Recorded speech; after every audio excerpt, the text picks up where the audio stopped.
Hello and welcome back to the Radio Gamescast. As always, I'm your host Ryan, and today I'm joined by my lovely cohort of co-hosts, Alex. Which one? I'll let you figure that out. Cool. And Alex. Also cool. And Brett. Hello. And Wyatt. Which what? Oh, there's only one. Yeah, we don't usually have that problem.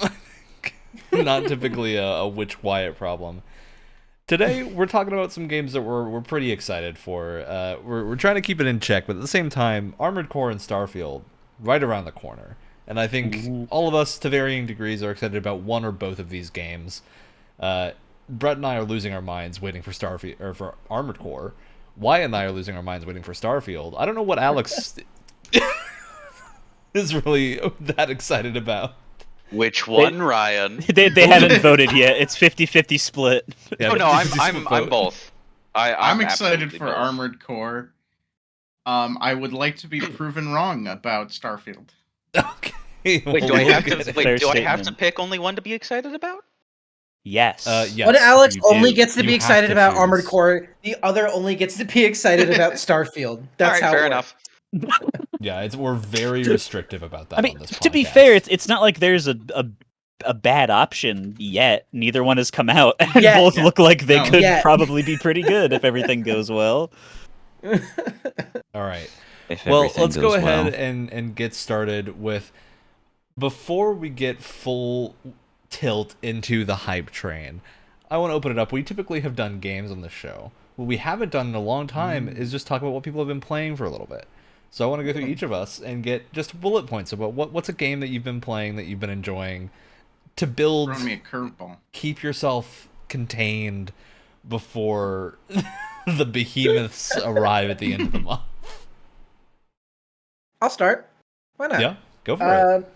I've been I don't know if you guys know this, but I kind of like me some Halo Infinite every now and then. I know, disgusting. I know, sorry.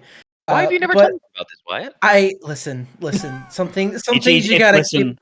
Some cards you gotta exactly. keep to yourself. You know what I mean? If you tell that, most people will turn around and walk away. he's got to keep it on the down low.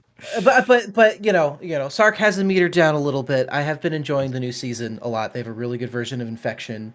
They've added 4 new maps, all 4 of which I think are quite good and well designed and look very pretty. I think the player count has been slowly rising, which is very nice to see. There's an actual ranking system now. Only took you 2 years, but you know, I'll take it, I guess. Still trying to get people to play with me. I have a Devil's Pact with Brett that'll be cashed in at some point. Very soon. Very soon. Very soon. I've also been playing, recently released, Unguard, which is so much fun. That shit's good. Oh my god, it is such a fun game to play, especially when no one's talking. No. Yeah. I don't. People are quite talkative in that game. It's very outwardly silly, goofy. Not all of the humor works. I would say a good amount of it doesn't really work for me. I think there are a couple moments that did catch me by surprise, but I think a lot of the humor just doesn't really work for me. But that almost doesn't matter because the gameplay and the combat is just so much fun, and I don't care. It is so much fun to play. I've also been preparing for our upcoming Game Pass episode. I've been playing a lot of Sea of Thieves, both solo and some friends. I think the game's in a very good place right now, and you know, as long as you don't run into a bunch of foul-mouthed player pirates, you tend to have a pretty good time. All right, solid selection. And with On Guard, you've hit upon why I brought up this particular segment of the show, because we've all talked about this month's pretty insane in the world of games. Not just because of Armored Core and Starfield's start of September, early access starts in August, so it's a little bit wonky as to which month that belongs to, but end of August, start of September is packed with stuff. A few months back was packed with stuff as well, or a few weeks back, not months. And the in-between has also been extremely packed full of stuff. So I wanted to touch upon some of these games that we're not otherwise spotlighting. So I'll go ahead and take the next spot to talk about Bomb Rush Cyberpunk. because this is a game that absolutely deserves a full episode, but because of where it's landing, it probably won't get one. Phenomenal game, extremely fun. I've at this point finished it. It's not super long, I would say it's about like 10, 12 hours, somewhere in that range, depending on how fast you are, but it is a Jet Set Radio inspired grinding, dancing, and score chasing game, essentially, with a pretty killer story for being as wonky as it is. Like, I would not have expected that game to have a pretty good story, but it does. Yeah, it's been a surprisingly good time with a phenomenal art style and tons of graffiti artists. They got tons of different artists to do graffiti for the game, so you see tons of different styles and great music. I can go next if you're done, Ryan. Go for it. Before my internet freezes up again. No. I've been playing something that I know I'm not the only one. And in all honesty, this is my biggest hype game, so we're already past it. Baldur's Gate 3, I've been playing pretty much nonstop since it came out. We can't not talk about it. It's, insanely good. Yeah, and I'll say It Baldur's is Gate 3 so fun. likely to get its own episode at some point. I think it's just the reason we're not talking about it a ton is it's a huge game, like 100+ hours. So we're not going to be able to do a Games Club on that for a while, but I think multiple of us are interested in doing that at some point. It's so fun. I can't play it for longer than one of our normal D&D sessions because while it's so fun, it is so exhausting. I have spent like entire days playing it. I've been trying to keep myself from spending entire days playing it. Well, maybe not entire days, but like very long sessions. Yeah. I am in disbelief that I think it was it was like somewhere between 3 or 8 people, but Larian made a post about this.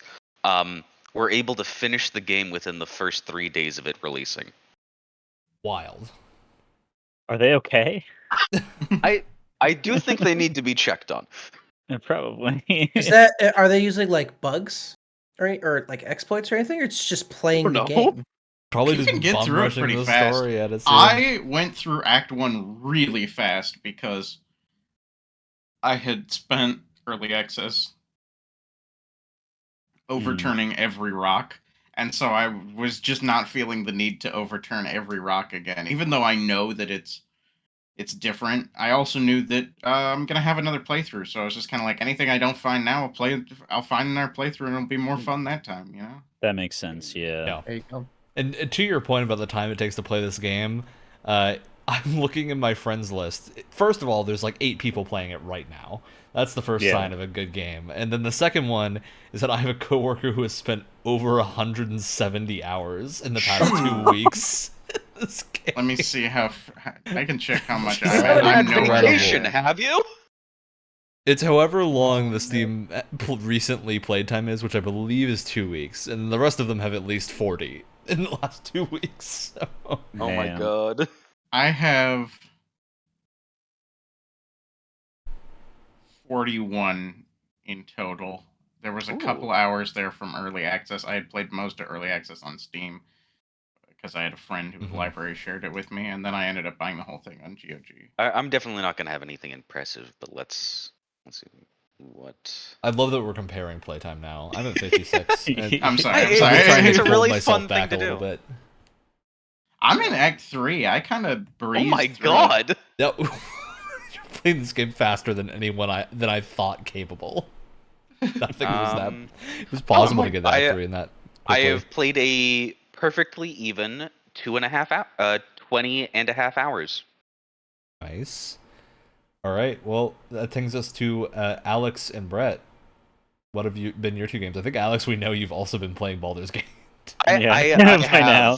have, but I've also been like swapping back and forth between a good few, including Origami 2 again, here and there, and then also going back to the Jusant demo and That's a good completing it demo. again It was a good ass demo. because it's so fun. That's a good and sign I when you love replay that a more demo. interactive rock climbing. Yeah. That's definitely a good sign. Yeah, this has been my third time completing it now. Good.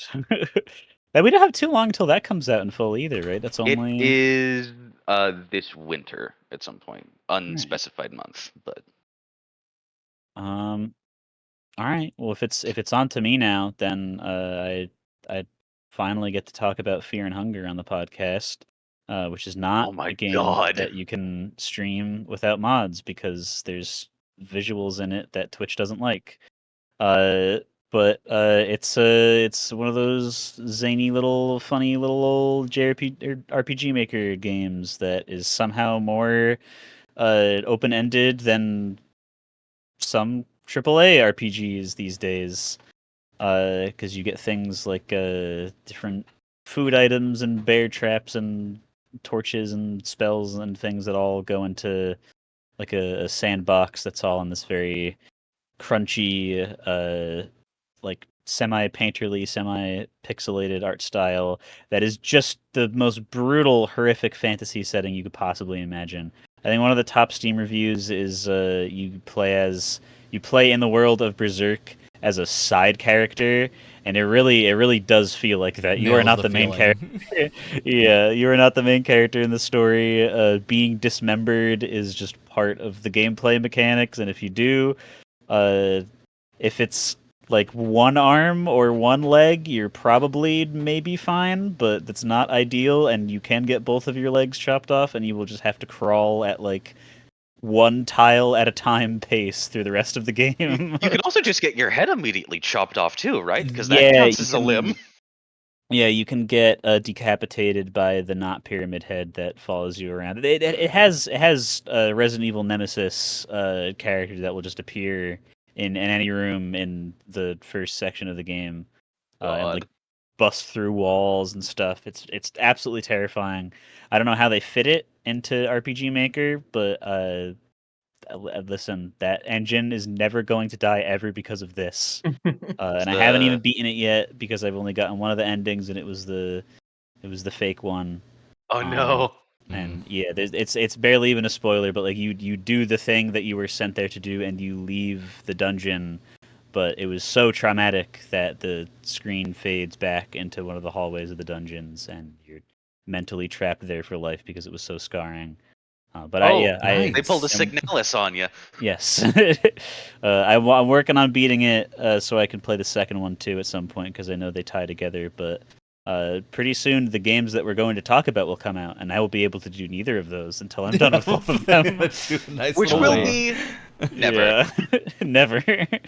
Yeah, I And think I Fear and Hunger guess is interesting to me because it does sound a lot like, I don't know how many people here are big like board gamers, but there's a big board game that's kind of infamous in the tabletop community called Kingdom Death, My God. which is very Right. along the same lines of like this weird nightmare-induced dismemberment being a game mechanic and all that type of stuff.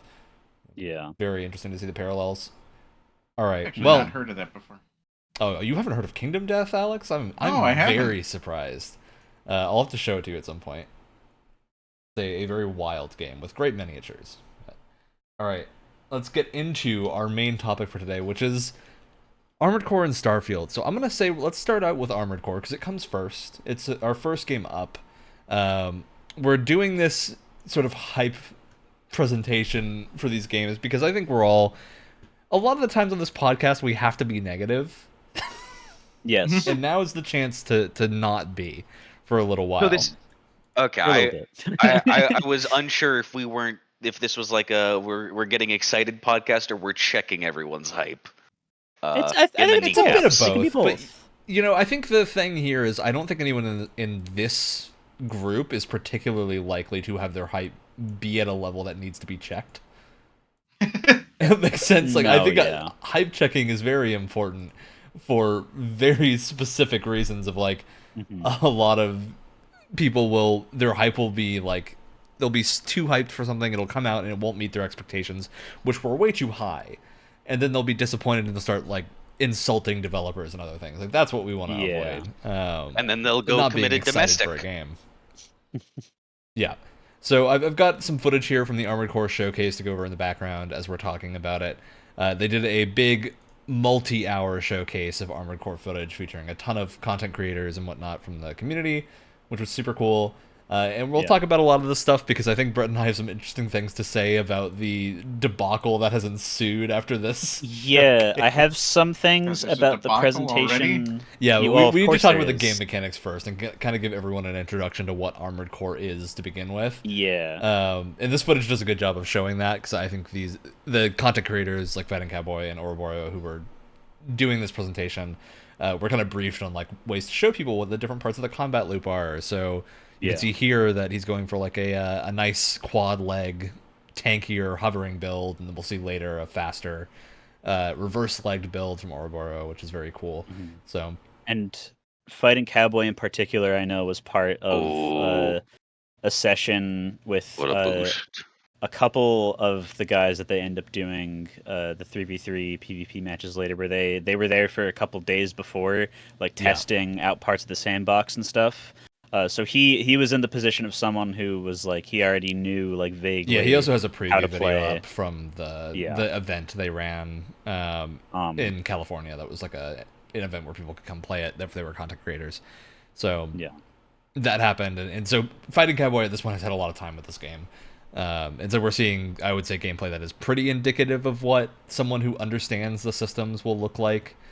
And yeah, I think this is super clear as to like how much of an Armored Core game this is. Yeah, I mean, you could for one of the things that people were worried about before was the fact that there are checkpoints and that you can heal your health back 3 like times when you're fighting before a running out of boss, repairs. you spawn at the checkpoint instead of having to do the whole run back and everything. Which, like, the balance point that the devs have said from the start, like, the reason they're doing it is because they wanted to make the levels bigger, and if you're, like, dying 5 minutes into a 15-minute level all the time, that's not going to be a lot of fun if you're constantly having to redo it, whereas, like, old Armored Core missions, they didn't really have this problem because the missions, honestly, if you knew what to do, they could be completed in, like, 2 minutes most of the time, and the difficulty just came from doing it right in that short amount of time. But like you could see that I think it's like he gets into like 2 or 3 digit health at some point after this, and just like gets almost to the very end of the level before getting scrapped. But that's also very Armored Core is getting to the end with almost nothing and being like, well, I guess I'll do better next time. But I do, before we talk about too much of the showcase that we got streamed on the English speaking Bandai Namco YouTube channel, I do want to mention they had a Japanese Armored Core showcase, which is notable because these were not like, it was not like they had translators for the Japanese showcase. They did 2 full separate events. Yes, and they were both different, broadcasted live. So that's so interesting. And they showed super different cool material. Is that what they did? Yeah, completely different. The Japanese one focused more on like missions, and the Western one that we got was more on like getting people into the game and also showing off PvP because they hadn't really shown that off before. Oh, that's really cool. I didn't actually know there was PvP until now. That totally makes sense though, because I feel like it doesn't. I mean, I'm assuming the Western market is not nearly as big as its Japanese market. Look, any of you getting in on PC, we'll squat up and do some PvP at some point. Do it. All right, you're going to destroy me. Oh no, we can team up. Oh, yes, there's it's team 3v3. Yeah, super cool. Which the reason why you are absolutely right that the audience is a million times bigger in Japan, because in the Japanese showcase they did a raffle to randomly select one of the people in the audience to play a mission and demo it for the other people there. And I'm sure they were probably just expecting it to be some guy. Maybe he'd do it, maybe he wouldn't. But the mission was really simple. You just gotta kill a couple of guys and then defend 3 missile launchers from a couple waves of enemies so that they don't destroy them, and you can launch a missile to blow up a thing. What did he do? Destiny has mission structure like this. That's how you can tell it's easy. So this man comes up, says that he's played every single Armored Core game in the past, proceeds to go into the menu for making his AC, and within less than 2 minutes puts together the widest build possible on 2 legs with the heaviest arms and legs, dual Gatling guns and rocket launchers and nothing else, and goes into the mission and just slaughters everything. I had not seen any footage of 2 Gatling guns being used at the same time, and just the particles of all the orange flying out is insane. My man was rinsing everything. But the thing is, he only had 2 Gatling guns and missile launchers on his back. So when he ran out of ammo for his Gatling guns, one of the final enemies came up, and the last wave was just like this big drop ship with a bunch of like guns on it, and like you just the like audience, everyone's like, oh, everyone's like, oh, you're screwed, man. And he just throws the Gatling guns down, boosts up to it, and bare fist punches the bridge of the dropship over and over until it blows up, and then goes back, kills all the other enemies with the rockets that he has, and then looks up to where the missile is shooting, and it completes his objective. And from that day, this man has gotten fan art of the Armored Core that he made, T-shirts made, and in Japan is now known as the Fireworks of Shibuya. I'm not joking. He has an ace name in real life. Which is notable. Do you have a link to this stream, Brett?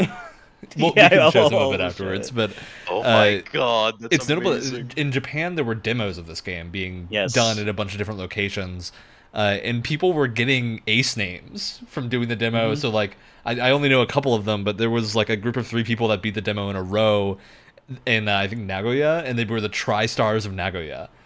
Yeah, because it's like the Black Tri-Stars from Gundam. So Oh they- my all them, God. All getting like It's Gundam ace amazing. names. God, that's It's so so funny. cool. Yeah, the Um, Japanese That's community is awesome. great.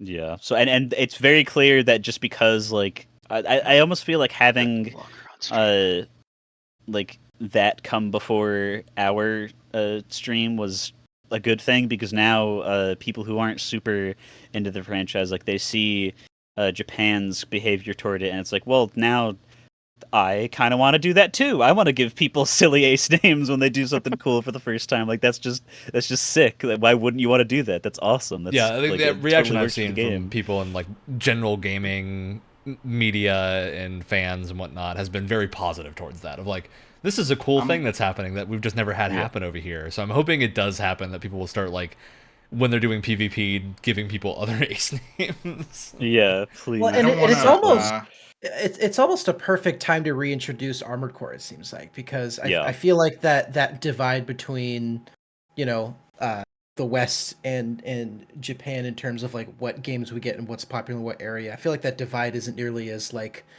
you know, Definitely. solid as it used to be. And FromSoft just is popular in both regions, no matter Yeah. you know, no matter If what. we start giving people ace nicknames in the West here, we're gonna squad up for some 3v3 PvP, and we're gonna run into the Legend 27. Yeah, dormant for so long, only to return. I don't But want to yeah, then- distract too much from the conversation, but that boss that's on the screen right now, I'm The one that loving the spits industrial design of it. Oh, yeah. It's great. It looks awesome. Yeah, because and that's the the reason thing, you- Ouroboros there's there the got graphics card boy. yeah, the reason Ouroboros there got destroyed is to show off the garage of like how to modify Yeah, he your did stuff get to then go killed in on and purpose. yeah, actually create a different build to go in and be like, hey, when you die, you can do this, and this is a way of not having to like fully give up the mission. You can go in and customize your mech in between I need a deaths model of his and kit. be able to get like, hey, if your dual shotguns weren't working, you can go swap them out for like a laser sword and a rifle or something. And I'm you mean a quite a beam fan saber. of the build Ouroboros picks here, and I think you all will be That's too. cool. Of the massive songbird cannons that are just cluster grenades. And we also know that they only had access to early game parts in Yes, this for the whole stream. Yeah, the entire Well, stream. that seemed like quite a bit of variety. yeah, so yeah, early already a game lot of stuff. variety. Oh, Oh, Yeah. So he found a Here's where whole the new spot weak point. is. Yeah, a whole weak point that you couldn't hit before because the legs he was using don't have the hover ability like the quad legs do. Now I have I was gonna say- I do have a question, and this Yes. kind of reveals how little attention I've unfortunately been paying to Armored Core. But I do wonder, now that we've had a lot more showcases Yeah. of gameplay, how it's structured and everything, is the confusion with a lot of FromSoft players of like, oh, is this just going to be another like Souls-like? Has that confusion like largely gone away, or do you It's think that's gone. still? It's completely gone. I think from anyone that is actually planning on picking up this game and has been like following, was curious, like, are they taking a lot of Souls mechanics?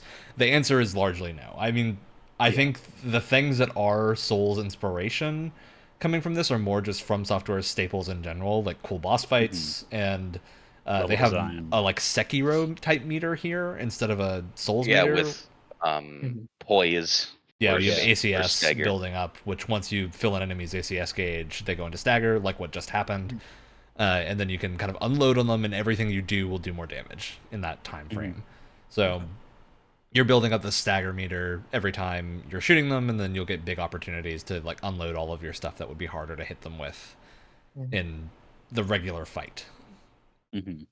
So it's got that kind of ebb and flow to it, but it's definitely not as punishing as Souls. Like we saw, he died earlier and respawned right before the boss fight. So I expect that's going to continue through most of the game. There might be like some super hard missions that are maybe a little bit more punishing, but it seems like for most of the game it's going to be relatively approachable compared to. Do we know? The Souls Is game. there multiplayer through the missions as well, or is it just No, there's not. the? Yeah, Just there squatting up is for PvP. Yeah, which is I've apparently it's just straight up old school lobby based. You gotta search for a lobby and invite people to make a full game. There's no matchmaking, so you're not gonna be. Oh. You gotta do the legwork, which is interesting. I wonder if they'll change that, but it's another FromSoft thing to not be fully caught up with the network bandwagon. I do want to say really fast that I think part of it's weird, the community that they have for this game is like, you have the people with 600 subscribers on YouTube that have been playing Armored Core with like regional tournaments and everything since like the PS2 days and stuff. Like it's some of them are in this stream that we have footage of on right now. But like at the beginning of the stream, like it's a FromSoft game. You gotta have Vati Vidya around because he's the lore guy.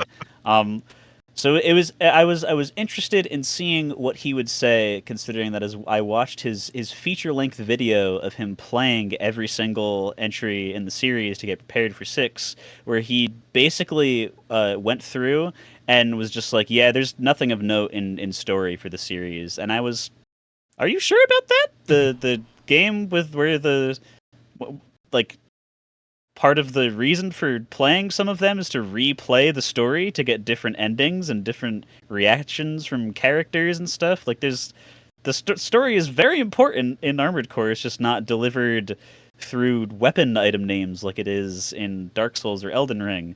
So I was curious to see what he would say as the lore man. And I'm sure everybody's had the feeling of you're in 3rd grade and you don't remember the notes you had for the PowerPoint presentation you're giving, so you just kind of go, that was really the feeling. It's it was very interesting. I think it's also indicative that they didn't prep him. No, absolutely. What was going to be happening? That's not his fault.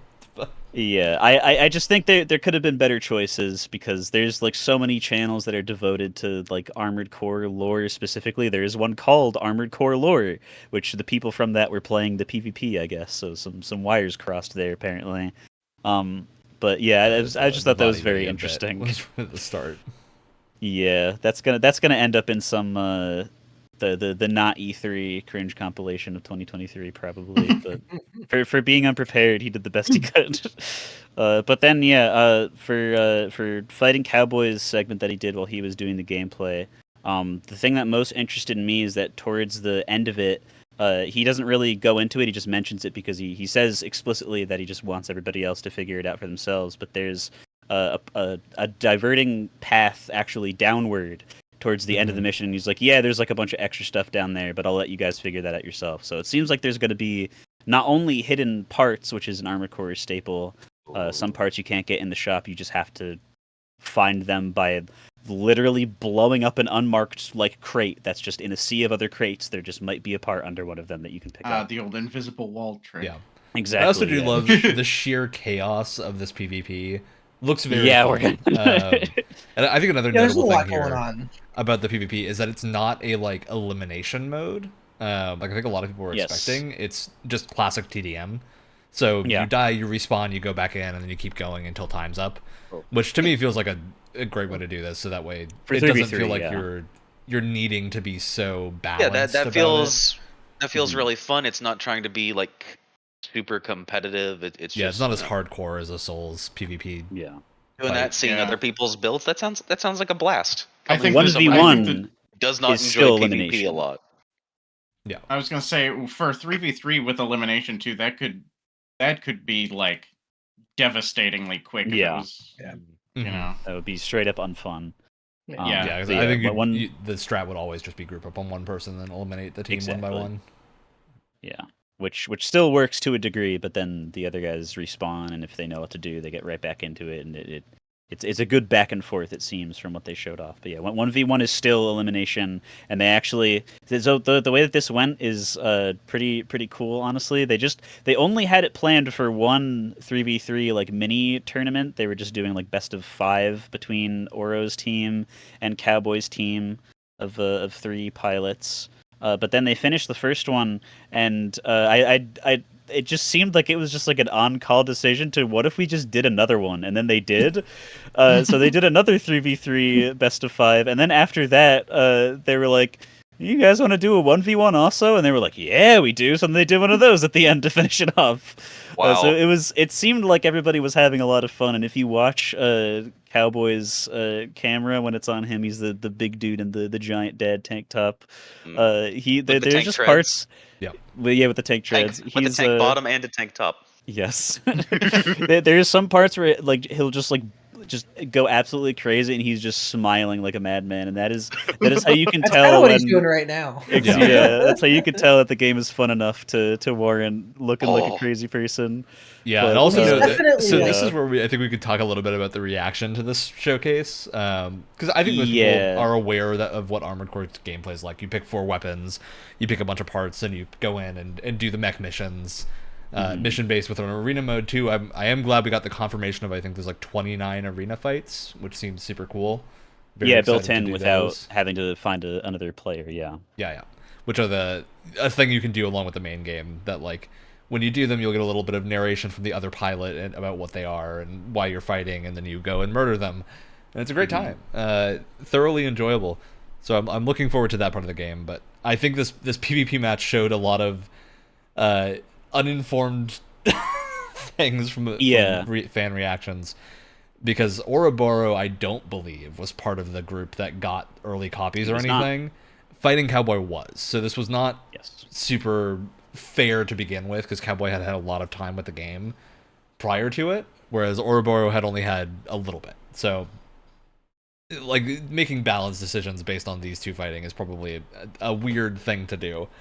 Because it's clear they were both having fun, and yeah, a bunch of players took the reaction from this that everyone should be playing the tank treads all the time.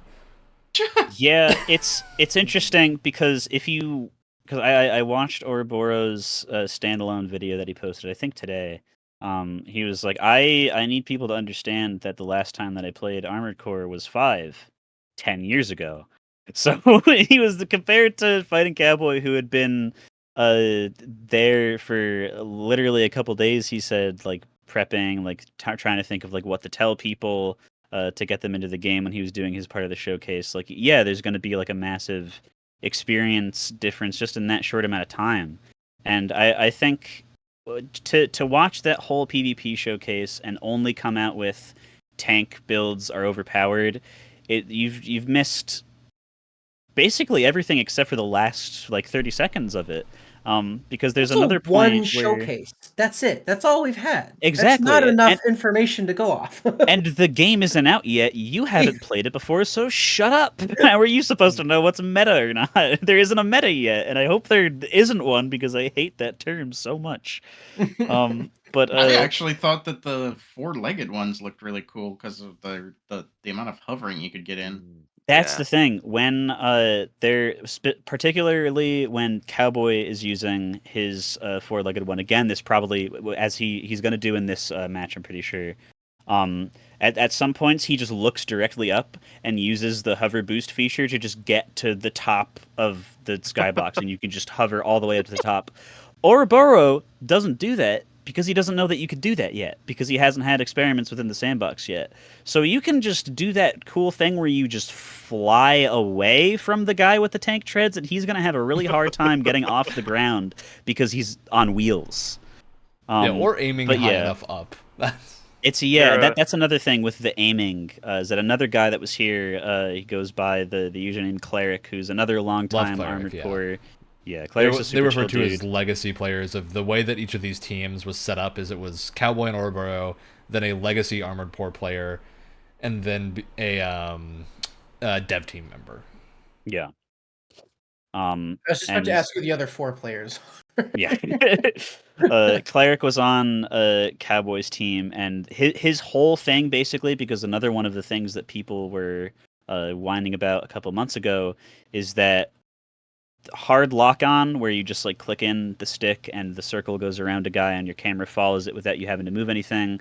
That's one thing for a Souls game where you're operating with like sword and board, and you can see how high Cowboy's floating over everyone before he ran out of energy there.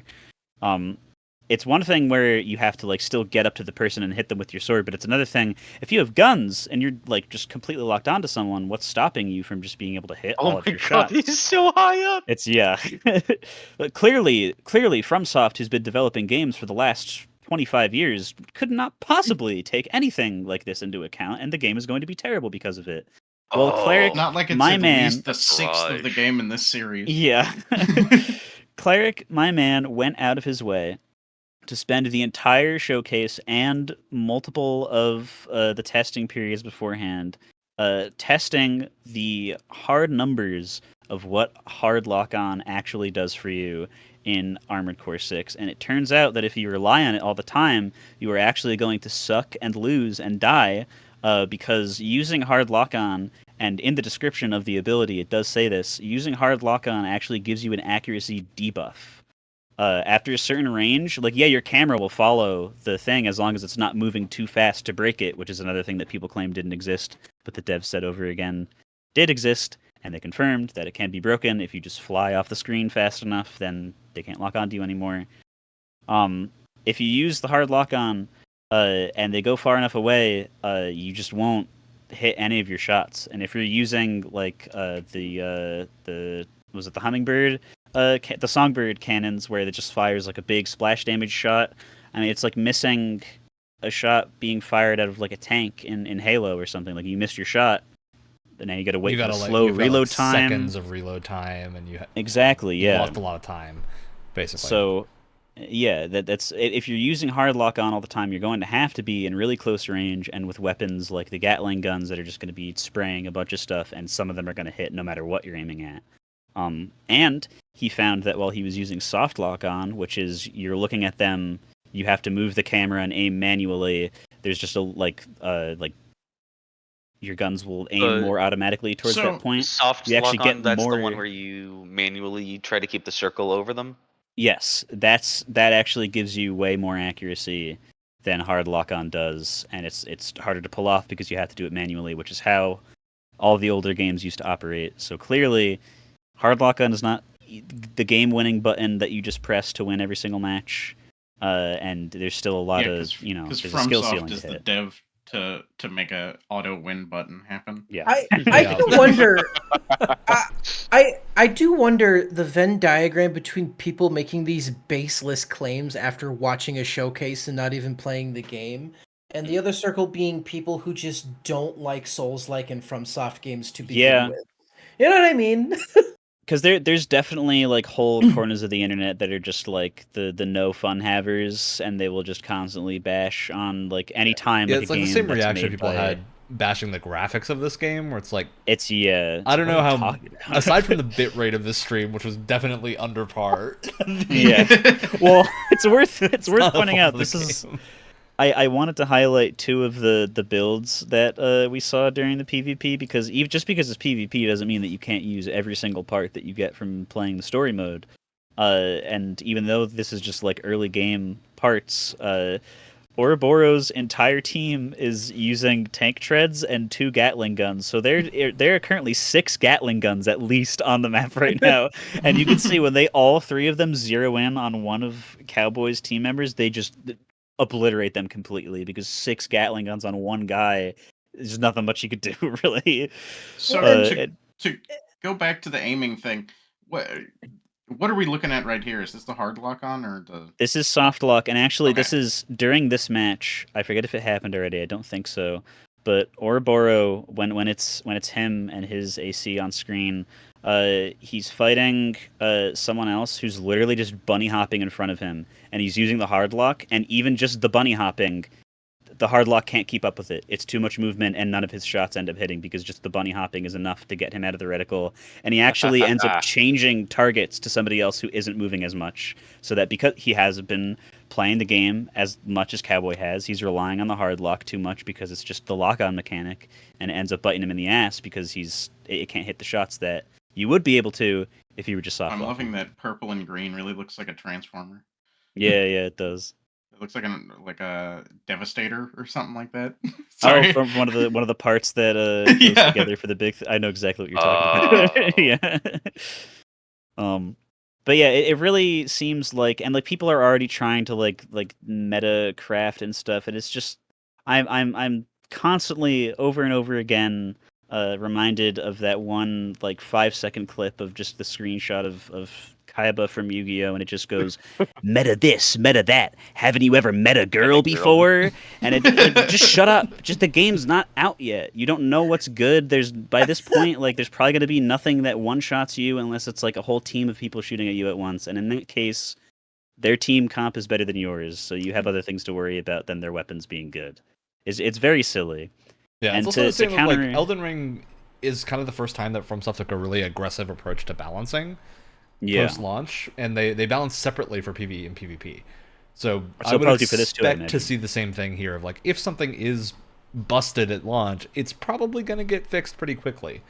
Yeah, I'm fairly certain the majority of their dev time has been spent on...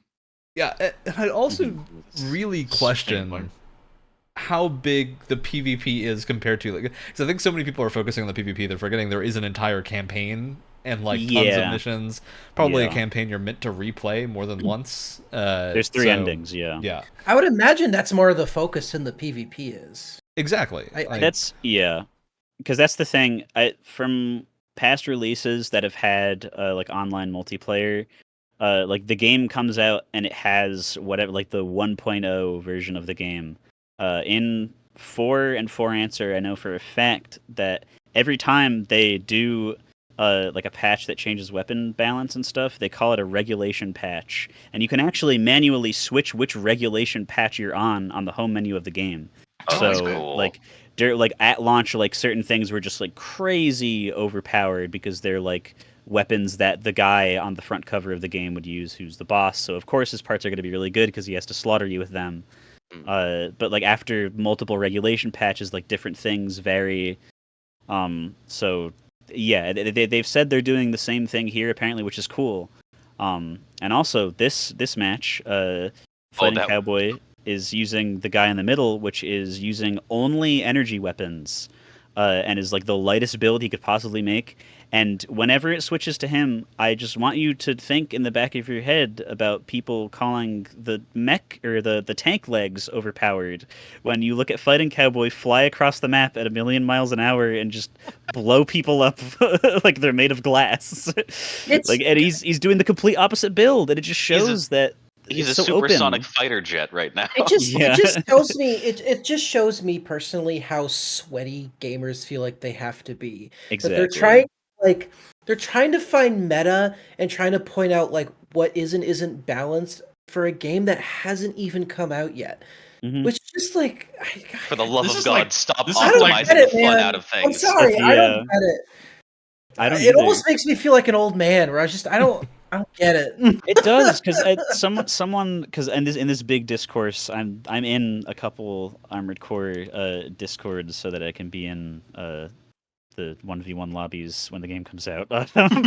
And so I've seen people talk about it, and one guy was like, the tryhardification is the thief of entertainment, and that's like the most like poetic way of saying exactly this. Because the second that you're only thinking about things with like, oh well, this build kills people the fastest, like dude, you're not even having fun anymore, and nobody else is either, because now you've like just changed the game to be like more destructive than anyone was really anticipating. Haven't we done an episode about optimizing the fun out of We video have. games Absolutely, before? yeah. That Yeah. it's You could exactly probably do Don't one of make those a us month, do like- it again. But it's like, I don't know. I'm not looking for an esport out of Armored Core 6's no. PvP. I just want I want to get in robot, I want to shoot other robot and then blow up. I don't think anybody you don't should know be looking for nobody? any, like, I don't know nobody. I don't think anybody should be looking for anything different, because this is not the game to do that. The series has never done that. I don't know. It should just be silly blow up robot time, and you should feel really cool while dodging the big weapons, while going in for your pile bunker punch to get them Oh, down to half health. Yeah, you know the build I'm gonna run on PvP for at least the first month is tank treads with pile bunker, and then just Yes. anything that lets me get the pile bunker in better. It's because gonna be the because build. here's the thing too. If you're someone, and listen, if you get legitimate enjoyment from like tweaking something to get the best possible build, I don't want to take that Well, away because from that you. is part of the enjoyment of Armored Core is the tweaking. absolutely. Yeah. Absolutely. The process of tweaking means you constantly have to change, and so you don't want to stay on one thing too long because you want to try different builds. Exactly. But the downside for me, and it's the reason why I drop off of certain like multiplayer games really quickly, is that it's like, okay, this one person has found this one build that is the best build in this version of the game. Exactly. Now everyone has to do it. It's like laser Exactly. tag in Destiny 2, right? It's just like, oh, everyone found that one fusion rifle or whatever it was called that was like really, really good, and now everyone just does that. And so not only are you forcing a lot of people to use builds that they don't want to use just to stay competitive, it's also everyone's using the same build, and so it's not nearly as interesting anymore. Yeah, That's they It's turned that also into a mode. about They having turned that like into a mode competitive for a bit. ranking. Yeah, it's about competitive rankings too. I think because a lot of people, as soon as you attach a ranking to it, they feel like they have to be competitive all the Yeah. time. It's a reason that like I don't know. I tend to prefer casual playlists in most PvP games, especially if they're Absolutely. like not super serious, because people are not typically going to be as try hard as like a ranked match. They're going to be there to have fun, so they'll be trying new things and all Yeah. sorts of different I mean, stuff. It's while I'll never like as much Halo Infinite as I play, I will never ever touch that ranked playlist because Halo No multiplayer reason. is stupid and it should remain stupid. Yeah. As Yeah, as I mean, Halo should be. to me, I'm always looking to have as much fun as possible, and obviously, winning is fun. Like, having just some broken build is like that doesn't work isn't fun. Yeah. But like, I want to have fun in like watch me make just like the fastest robot I can or something. Mhm. And obviously, I want to be competitive and win with it. But like, I don't need to like come up with the most tweaked, perfected build. Just something that And is fun. also, at Alex Labella and Ryan, what do they say at the beginning of every single duel in Witch from Mercury? It's not the mobile suit that matters. It's the skill of the pilot, of course. Well, it's not the mobile suit or the skill alone; it's the combination. Brad. the Alia Yakta whatever. But this like. I feel like there's gonna be like there's always this archetype of person that just goes in they go in with their build they got off YouTube because they can't think for themselves and they just made whatever the guy with 1 million subscribers made on YouTube, and they copy it and they go in expecting to win all the time and they suck, so they don't, and they're just gonna call the game bad because their epic build that they made doesn't work anymore. But they also have they also have 1 million subscribers. So then they're going to complain about it, and then the Wingman's going to get nerfed in Apex Legends, and I stop playing. So it's one of those things where, you know what, we don't have multiplayer matchmaking, and we got to do lobbies. That's fine. We'll weed out all the people that are going to be annoying because it's too much effort for them to get into a game only to claim that the game is bad. So I'm fine with that. I know this game was being made by Nintendo.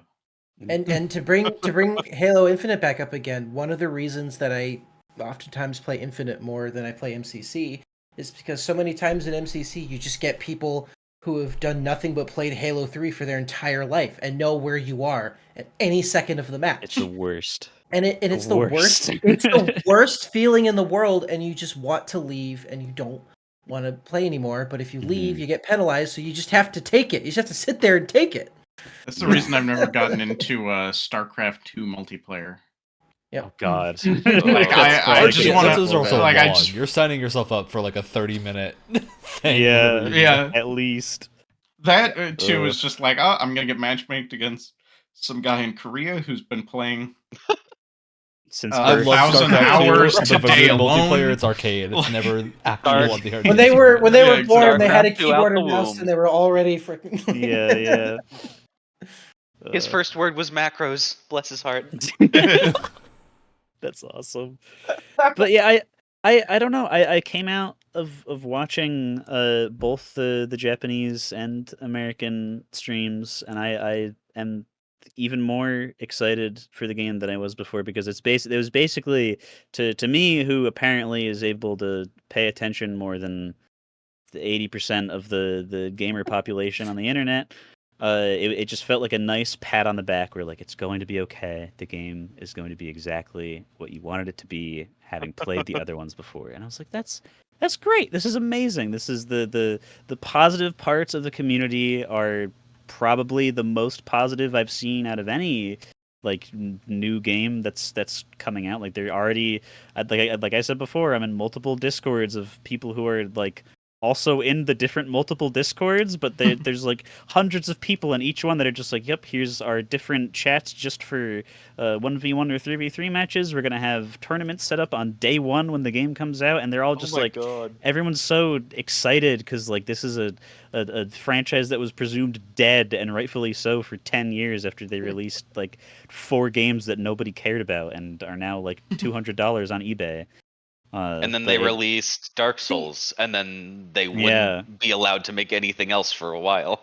Exactly. And see, it's beautiful that the Armored Core community knows exactly how the Advanced Wars community feels, and vice versa. It's great. Yeah, and like people who only just hopped on to the Elden Ring and are like complaining about the DLC like taking too long to make, just shut up. Shut the hell up. That game is you don't know massive. What it means. I honestly don't know. Like, that game is so complete and I massive. can guarantee I just don't feel you like haven't found everything in the game. Go back and play it again, or play something else. Every time I do, I find something new. If there's any game, it feels like most AAA games that come out now require DLC in order to like complete the experience. That's one game where it's like, if DLC never comes out for it, that's fine. It's justified. Oh yeah, and don't get me wrong. Is one. I'd love surprised. DLC, but like, yeah, and also it's worth pointing out that the devs were asked in an interview if Armored Core 6 would have any DLC, and they were just like, yeah, no, we have none planned. So, just I would assume that means the game is complete. When it ends, there will be an ending, which there's apparently going to be 3 of, which is cool. So I don't know. I am happy to not see like a price tag for other extra random shit on day -5 before the game is even out. But I mean, you don't want to what have are you to saying, get the Brett? I'm Ultimate offended Edition that I with the... can't pay $10 to plaster anime women on my mech suit. You can do that for free if you do it yourself. But that requires work, Brett.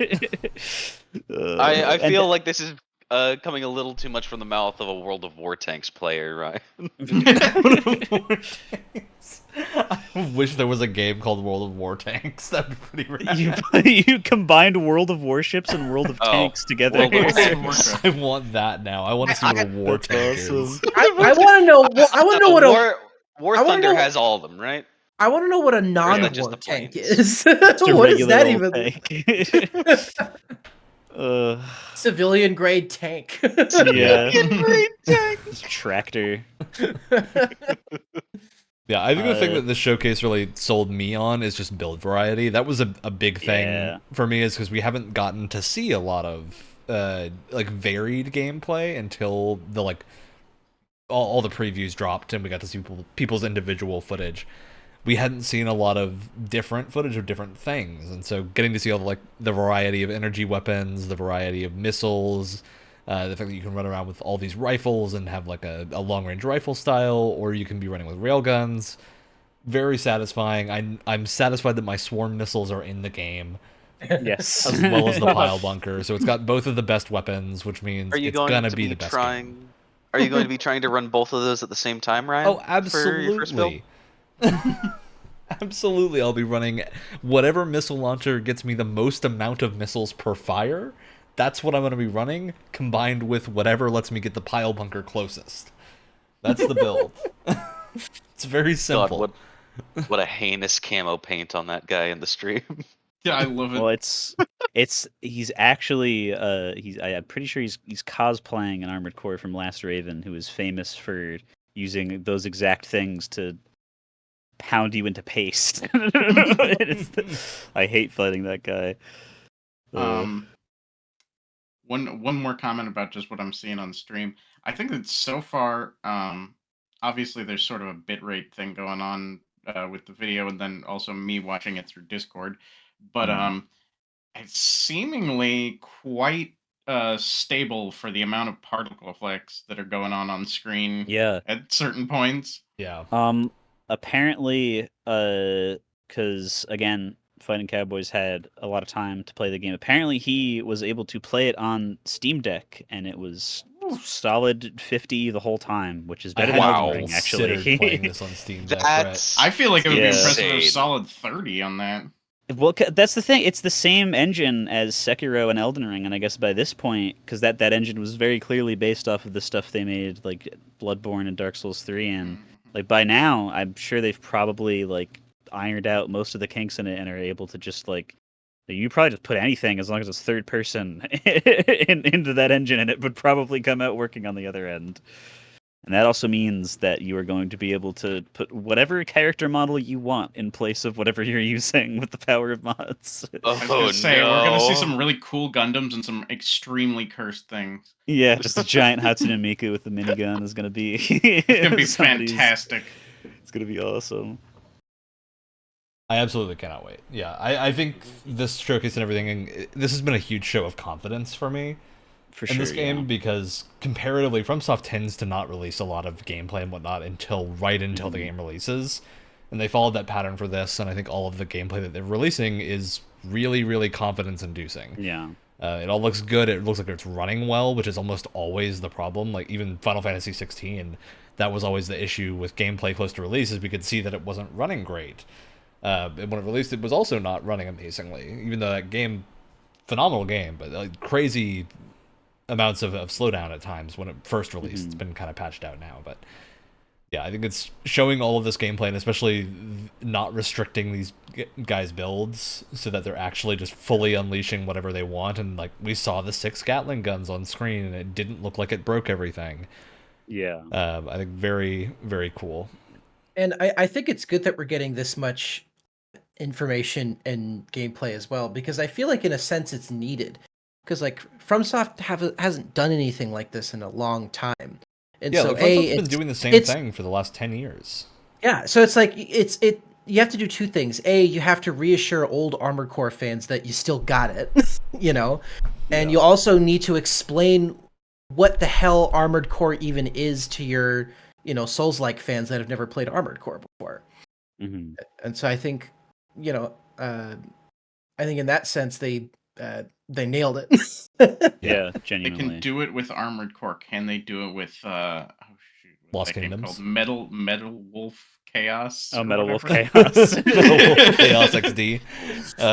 Yeah. Maybe that's what the DLC will Oh my be. god, he was drifting in the tank treads. Yeah, you can Of drift. course. He's going backwards right now. Oh, Yeah, he's doing it backwards. Yeah, very cool looking gameplay that we've all seen today. So I'm very excited to see this when it actually comes out and get my hands on it. All right, any final thoughts on Armored Core 6: Fires of Rubicon before we move on to Starfield? I Definitely a can't lot wait of to try it. I hope I don't get really motion sick from it. I hope so too. That does look like it could be a possibility. Yeah. Yeah, hopefully I not wouldn't as blame bad as you. in like Sea of Thieves, but Oh, Yeah. Todd. We tried that today. Poor guy. Yeah, waking up on I- that ship and then just having it. No. Ugh. Yeah, that'll do immediately it. swaying, especially when you're below the deck and there's no horizon until Well, also Yeah. when you joined, we were right on the edge of like a giant storm too, so the water was going absolutely. Oh. Yeah, it was a bad. It was a bad time to join. a combination of bad things.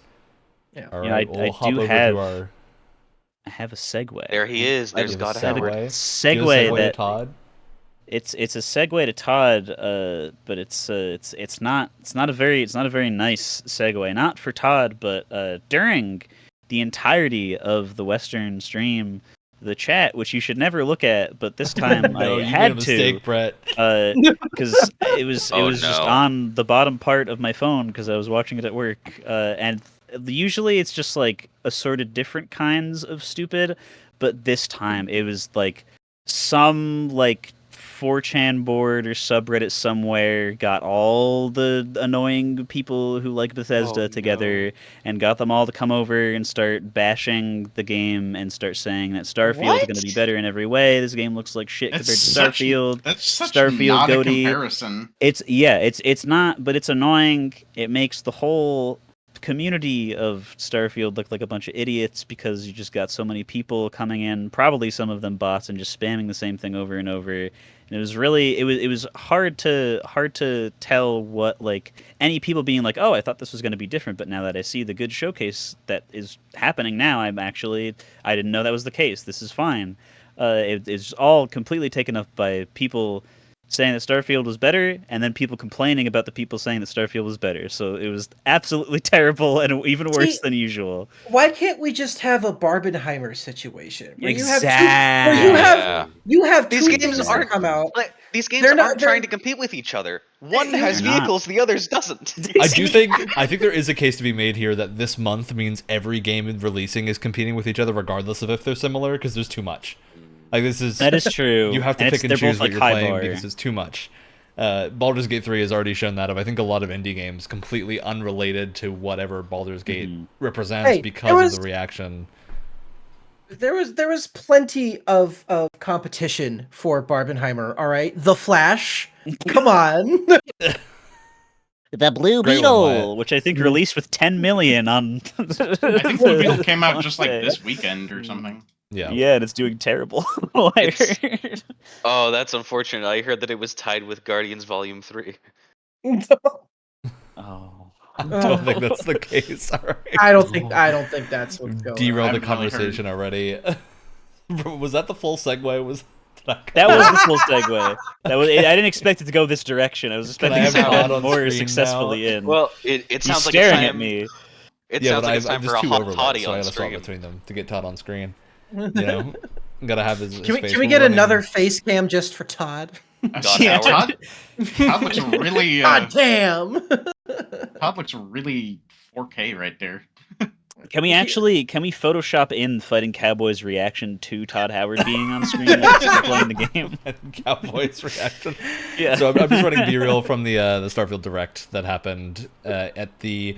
I want to say E3, but it's not E3 this year. It was at Summer Game Fest. Which is a good direct. Yeah, just running as This B-reel was help here for us to have this was something going on. This was a great showcase. I think Yeah. when it came out, we were all talking about it. This was that's the thing about Starfield. It's like all of that what we've seen is great. but Which it's has me Bethesda. worried. So, But it's Bethesda. So I think Wyatt, you and I are both very excited for Starfield. I think we're both in the position of everything they've shown looks good. Everything that we're convinced of, like, we both enjoy No Man's Sky. The planets being big and empty is not going to be a big deal for the two of us, I think, compared to a lot of people that will have not played space games before. And very specifically, it's targeting the kind of space that you and I both love, which is that, like, Which is narrative. VHS. RPG. Yeah, well, and that, but it's also just like the type of technology. Industrial like design. Industrial, like VHS punk type, like Yeah, I think they've been calling it alien NASA from- Punk is their term for NASA Punk? Starfield. And that's God, I hate it. You don't like NASA I Punk? think it's great. Looks I like the great. aesthetic. I hate the name. I'm right with you because every single time that like a new music genre gets invented and it's like weirdcore, dreamwave, just like Just call it alternative rock. It's fine. I don't care. It's good enough for me. It's very I don't know. funny. Science fiction. God damn it. I'm a total. Oh, I lost the terminology for the joke. Alex Come back has to me stopped later. working. Alex.exe Alex.exe. stopped working. I was just about to say that. Look, we have fun I here. got it. I'm a total insulation core protective paneling cell. Shut up. Oh, I wish I insulation could've- pilled protective paneling cell. I wish I could have insulated myself from that joke. And so because we spent some time talking about stupid Armored Core takes, I would like to bring Yes. up a stupid take for Starfield that I've seen a little bit that we've already talked about, but I want to bring up again. Mhm. For anyone Oh. saying that this combat isn't 10 looks 10 out of 10 amazing, first of all, game's not out yet, we can't comment. Second of all, it doesn't have to be. And I know that sounds No. kind of reductive, but that's not combat should be passable. It looks like smoother it. combat from Yeah. Fallout 4, which Which is I exactly didn't- good enough. I Yeah. didn't really enjoy the gun. Like, I didn't think there was a lot of stuff you could do with the gunplay in Fallout 4. It wasn't my favorite. I am pleased to see that at the very least the melee options look more impactful. I think from the reactions. Yeah, I that think a lot of Fallout some 4's NPCs have problem given. with its gunplay was just a lack of variety. Like, nothing ever behaved differently, and the Yes, base and feeling you- of it all was not amazing. So you had this And combination every- of no variety, and it didn't feel good. And every gun, regardless of whether or not it was like this high-powered laser or something that shot thumbtacks, looked like a rusted piece of crap. Here we have like different foundries and things like that too. Yeah, there's different cool aesthetics for direction, different yeah. guns, which is very cool. That's Right. definitely something that I'm thinking looks really cool with this. It seems like there's a lot of different planets that have. I mean, it's all definitely based in the same. I don't know. I hate to say NASA punk, but we'll go with that. The same like Yeah. technology level. Yeah, but Yeah. I from some of the trailers, it looked like some of the areas had very different stylistic designs, like definitely made by people with. Oh yeah, made for either form over function, function Yeah, over form. exactly. Whether it's like going to be a livable city or it's just like mining colony, you live to work. Yeah. Yeah. Hmm. Yeah, I think they should have really good variety too of locations that we can expect to visit. Where even if we don't get much else than what they've shown, I'll be pretty satisfied. Like I'm very excited to visit their sea village that became a cyberpunk city and have some fun there. So I think the needs that I have for a sci-fi game have been covered for the most part. And I'm just excited to explore. And I feel like you're going to get the most out of this game if you go into it with that attitude. Yeah. I am I can't wait. curious. Go for it, Alex. I can't wait to find the ruins of St. Louis, Missouri. The big arch. They keep showing. Well, and I'm also very, not to keep interrupting you, Ryan. Sorry. Yeah, go But for it. I was going to segue us to a different topic. So I'm really excited by because one thing that Bethesda's always good at is writing stories for their own settings, right? Like they have a Yeah. really great setting and they have great stories in it. And I'm really excited to see how their boundaries in terms of what kinds of stories they can tell is going to be greatly expanded because they have so much space to work with. They have so much technology to work with, and I'm really interested to see how that's going to affect their storytelling because it's a I'm going to say a pun here, excuse me. It's a new frontier in terms of the kinds of stories that they can tell. And they always have their own. would you say it's the final frontier? Hey. Aha. I Base. took And I- the hold up for that uh, joke too, but I'm feeling like it's starting to become a. But no, I'm very excited for Bethesda's storytelling that involves like highly advanced technology because it's just not something we've seen. Like a lot of their games in this genre is always rooted in like medieval fantasy or like what feels like in the past thousands of years before us. And I'm really interested to see their worlds, their characters in a setting that feels like it's so far ahead of us in that regard.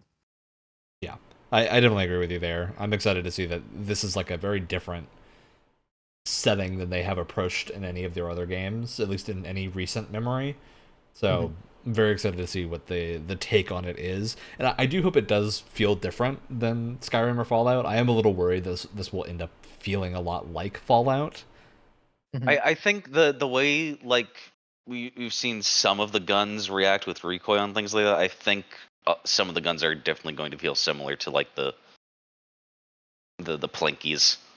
Yeah, at least I didn't have your problem with Fallout 4 feeling bad enough that it made me not enjoy it. But I actually, in terms of just like impact from your guns, I actually felt like it was pretty good, especially for a giant open world first person / third person RPG. I felt like again it was good enough in terms of just weapon feedback. yeah, Well, I it feels guess better this than is a Outer thing we won't Worlds. really know. Because Outer Worlds Yeah. gunplay sucks. I'm really curious what, and I haven't really seen this shown, though I haven't been paying the closest attention. I'm really curious what the space sort of combat will feel like or look Yeah, because like. they did confirm that there is zero-G combat, and you can It's- stop in like board stations and stuff, and then take them out. So I think anyone who goes into it expecting an Ace combat style duel is going to be very disappointed. We'll see about that. I think I'll make it happen. I think to temper expectations, it's probably going to be somewhere in the No Man's Sky level of like ship combat. yeah, Not it's bad, combat in fine. between what you're doing. It's not meant to be the Yeah. main loop. The main loop's on Yeah. foot. So Yeah. Which means But- it'll be perfectly okay. like serviceable is the word that they're probably aiming for with it. Yeah, I do wonder. I'm so curious because the way back in the day when the trains in Fallout were a hat that an invisible NPC was wearing, running around. If if behind the scenes these spaceships are actually just dragons from Sky. Oh god. I'm so How curious. crangled can they make it before it falls apart? Oh boy. Let's say, I guess that this is the first Bethesda vehicle that I can think of. Yeah, and notable for it not being a vehicle that you control in a place with gravity. Yeah, that's true. Maybe that makes it easier. Yeah, I am. If that makes it easier, I'm all for it. But yeah, I'm super curious because I do want to get into some of the other stuff because we've talked about Starfield as a game before. I don't think we need to reiterate what it is and all that. But there have been a number of interviews since we last talked about Starfield that have given us some interesting information. So I'm taking one from this is from 3 days ago, I think. Yeah, very recently. They did an interview with a dev Q&A that had a bunch of notes about cool things going on and what you can expect from areas of the game, as well as like setting some expectations of there is player housing that is not outposts. You can get player houses in each of the main cities of the game, which is cool to know. I think it's always something that people that play Bethesda games are excited about, is having a house to put their stuff. There's jail system. The only reason we buy houses in that game is to just dump our loot. Oh, absolutely. They're loot stash piles. I am curious how it's going to feel because I think your ship is largely, for most players, going to end up feeling like your house. Yeah. I think there's That's all part of the fun role play of it. That could exactly be your like house, I like that. Yeah. So, or you could have a home on the ground that you return to every now and then. It's completely Do we up know to you. what? Sorry, I don't want to derail too much. Do we know if there's more than one ship you can get, or is it like that's your ship? There you go. yeah, you can have a there's- bunch of different ships. You can steal Okay, ships that's from You people. can steal ships, you can buy ships, and you Awesome. can completely remake any of those too because of how Oh, yeah. modular it is. Awesome. Yeah, it's super cool. They've confirmed that there are faction storylines that are all completed independently, and that you don't become the leader of every faction in the game. Yeah. Yes! What a The concept! Fallout 4 What a problem. concept! Yeah. Oh. There are- Christ. Yeah, I mean, it feels like that shouldn't have to be specified, but after Skyrim and Fallout 4, man, I'm really, really disappointed of becoming the leader of every single faction at the end of the quest. Let me just be a person. I just want to be a mercenary. I don't want to have to pick up after everyone. Yeah. Every next elder- NPC in the game that's alive to someone. This settlement needs your help. I'll mark it on your map. The next Elder Scrolls game, there's going to be some like NPC who mentions like, yeah, there was a Dragonborn in, I can't remember where Skyrim takes place. Skyrim, I guess. Skyrim, yeah, isn't that the That's region? Yeah, you know how It's every too obvious, Elder you Scrolls know? game past the first two is named after the place where it takes place. Yeah. Anyway, What was that? What was that ship in the Titanic? I can't remember. Anyway, I'm sorry. The iceberg? the NPC is The probably thing going that to be you went like, to in oh, Halo. I forget what there's it's the called. Dragonborn in Skyrim. Boy, he really was in everything. Like, I think he was leader of the Thieves Guild, and also the leader of the Dark Brotherhood, and also the Dragonborn, and also a vampire. And then when he died, And also a really werewolf. nobody knew what to do. Yeah, Skyrim just kind of collapsed economically. They're in one hell of a recession. The one Please don't guy that cross knew the how to border, do you'll everything's die. gone. Yeah, the Dragonborn saved our entire planet, and then he tanked our economy, the bastard. Please don't be anything like him. You couldn't possibly be the same guy again, could you? Don't listen to his honeyed words. His honeyed words. I don't know. To bring it back to Starfield, away from Skyrim, which hopefully aren't the same thing. Or I guess not. Hopefully, I don't know, because I've never played a like Bethesda RPG game before. Until now. I've played until now, depending on how. I hope this will be a good first impression. Yeah, we'll see. Because the closest thing I've played was Outer Worlds, but that's an Oblivion game. Which it's like kind of similar in a lot of regards, but I know that there's a couple like pretty differing like design philosophies that they have. Speaking of Oblivion. And I It's the fan. Wonderful timing. I didn't end up finishing it at all because I think as an RPG that game completely fails in like every regard because you also can just do everything. And I remember just like you can the one thing I was mainly worried about because it was the one thing that I really didn't like about Outer Worlds that I was hoping wasn't just like a staple of this genre of game was that like 20-ish hours into Outer Worlds gave me enough stats in everything to just do whatever check whatever check I felt like. I didn't because those like dialogue checks when in like a conversation or like a lockpick check on a door, like those are there to be like, hey, if you play this thief class or whatever, you can lockpick more easily than the guy who's playing the big brawny idiot who punches everything. And if you're playing the big brawny idiot, the idea is instead of lockpicking, you punch the door down or whatever. But if you could do everything, it's less of a what character are you playing and I don't know, what do I feel like doing? It's it's like what do I feel like personally instead of the game imposing fun limits on me like the system is supposed to. So I liked how what? That being said, Bray, remind me to create a Faustian bargain with you to get you to play Morrowind. I was planning on doing that someday anday, so it's going to be a very easy bargain. I'll make sure it's fun with you. You just have to threaten me with Halo Infinite like I did. Oh god. But yeah, it was good to see at one point in this. I think it might actually literally be right now. They just showed it for a sec, where whatever class you pick towards the beginning, not like class, but it functions as a class, like what.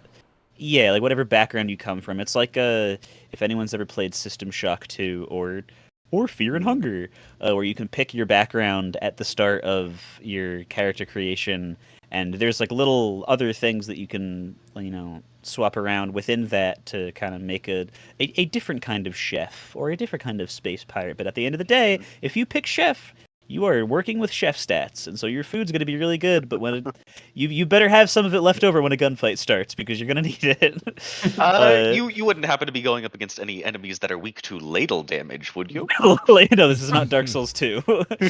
But so it seemed like they kind of had that at least addressed, where it's like you can't really do everything very easily. It seems like if you want to play a character that isn't a chef, that they're picking a chef, you start over and try a different character. I'm sure you could probably respec, which is fine, but I just don't want to be able to do everything without having to actually role play.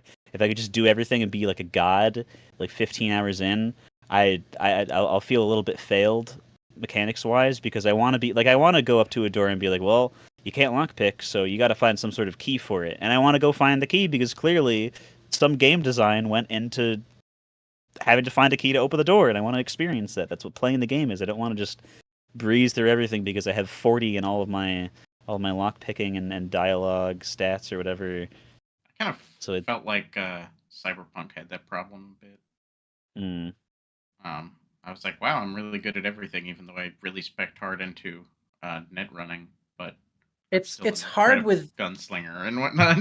Yeah, it's hard with games that have a very like loosey goosey like fluid class system where it's like, yeah, especially if it's non-linear. Because it's a nice sentiment where it's like, no, you don't have to like commit to something now. You can kind of commit to something as you're playing the game, so you can kind of figure out what you want to do. But at the same time, it's really difficult to balance like, okay, then how many skill points do we give these people so that they can make the build that they want, but also doesn't like overload them, and then you end up with the problem like Brett does. It's a really difficult thing to balance. Because that's the thing. Like, I'd be fine with just the looser system, but like in Outer Worlds, they just gave you too many points, so you could just put like 20 or 40 into everything, whatever like the soft cap is for those. Whereas in something like Dark Souls or those kind of games where they also give you like points, or even like Shin Megami Tensei where they give you the individual points, you could pick where they go. It's very like, all right, if you decide halfway through to change from a magic build to a strength build, what are you doing? You should have decided this from the start, or like found a weapon that you wanted to use and couldn't yet, so you spec'd into it. Like once you could do like one or two things really well, like that's fine. But I think I agree that definitely comes with like point disbursement, and also like some like incentive, like how often are you going to have to use like a laser weapon that requires a laser weapon repair stat or whatever, like that kind of thing. And I will say too, when you're comparing this issue that I think both Cyberpunk and has, I think Cyberpunk can get away with it a little more because it has much more of a focus on its sandbox, and so you have a lot more fun with breaking the game. Whereas with Outer Worlds, I feel like the sandbox is a lot more limited. So when you break the game, it's not nearly as much fun. Yeah. I think it's a fair point. I do wonder where Starfield will fall on that spectrum, because I think Bethesda, like many other developers that design games for a lot of people, have to kind of accept the conceit that you need to make everything doable by any player. Not like in terms of in one playthrough, but in terms of like your average person being able to beat the game. It has to be approachable, that like someone who doesn't know how to build a character can still finish the game.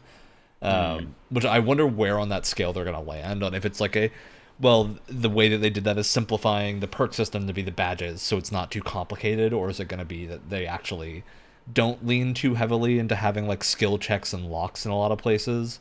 So, because I think everything they've shown that's like that leans more narrative than actual game mechanic-y, which probably does have an impact, but we won't know that until the game is out and people have gotten a chance to play it a lot. So in this stream, we have seen their lockpicking minigame. Yeah, we've seen lockpicking. We know there's like a hacking thing too. So I think there's a lot of potential for that type of interaction. But historically, in like Fallout and whatnot, generally you end up having to be able to do them anyway, or else you just can't get in areas, which isn't always a problem. Like, it's not. I'm not saying that's a wrong approach to take, because I think Baldur's Gate does the same thing. Of like, often if you don't have a skill, you just can't get in the area, and you'll have to do it on a different playthrough or something, or go get it one of your characters from camp that has that skill. So I wonder how much of that is going to make it into Starfield, because my gut says Bethesda is not a huge fan of that type of decision making. So I would probably lean towards this being a pretty limited in terms of like RPG gating and gameplay, which feels weird considering how much they love to build their games as replayable. Yeah, because they are highly replayable. I think a lot of it's just there's so much content in a Bethesda game that you often will just never get a character to the point where you've done all of it on one character. You feel like you're either done with a character or you've played them enough to start a new playthrough. And by that point, well, I think especially because of how more randomly generated this game is with its placement of things, that incentivizes starting a new character more. Yeah, I would think. For sure, especially because you can play. We know you can play as like a pirate at some point, or lean into piracy things, which I'm sure once you do that, your character is going to play very differently than another character, at least in terms of I would hope. the reaction. I'm wondering. I hope. I'm wondering what faction my space monk is going to side with. I think they have confirmed that you can do every faction's story on one playthrough, but the default for the pirate story, if you're a good character, is that you're a double agent. So that's how their selling point is. Like, you can go in as a double agent, but you can choose to, like, one of the choices in that storyline is whether or not you side with the defense force or you side with the pirates, because you can side with the pirates. So I wonder, that was one of the things that we learned in this interview that they did a few days ago, and they said the US or the UCS, whatever the defense force is actually called, will not have a good reaction if you join the pirates. So I wonder what that means for your character. I think worst case scenario for something like that is Red Dead Redemption 2, where you can do all of the heinous, horrible things you want, and then just go drop a couple dollars at a train station. Then you're like, okay, good to go. Like in real life. It's also a case of, like, because it's a space game, there's a lot of different justifications for things, like maybe your reputation is different in different star systems, right? Or how does information travel? Is it actually the case that, like, this entire faction would turn against you, or would other members of the faction not know about it until someone tells them? So I wonder if they're going to lean into any of that to make it a little bit more controlled, of it's not everyone just one-to-one flips on you when you make them angry, but who knows? Bethesda's always been kind of flip-floppy on which side of that fence they fall on. You just got to disable the comms and kill all the witnesses. It's also a case of, like, Hope you can. It's a video game. There's a limit to how much production budget they have. I want to know where they decided to spend that budget, and I doubt most of that is on the reaction to piracy being extremely bespoke. So I do really wonder where, like, how different is my pirate character going to feel from my non-pirate character. I hope it's pretty different, but I'm not sure.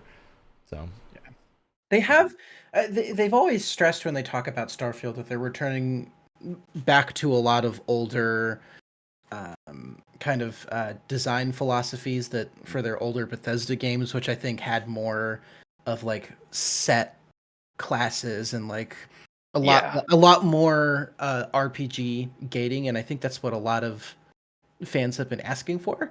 So I don't think they're going to fully go back to that, but I think they're going to get more of like a nice whiff of that in there. My like biggest hope, which they've said it isn't true, was that if you chose, like, one faction that is completely diametrically opposed to another, unless you're specifically playing a double agent, then you wouldn't be able to join another one.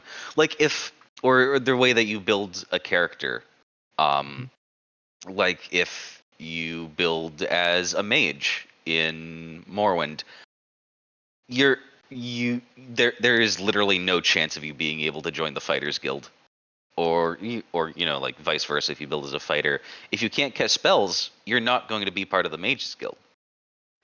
Yeah, I do very much wonder where that side of, like, how the factions together play, because they've confirmed that you can do all of them in one playthrough. Yeah. But we also know that, like, the reasoning for that, at least for the piracy faction, is that you're a double agent. So they have clearly thought about it being kind of congruent that you are. And I also think the lack of, I mean, we know there is space magic in this game, but the lack of there being presumably a magic faction will help with the idea that, like, maybe if you don't do the main quest, you can still join the other factions and not have it really be a crazy thing.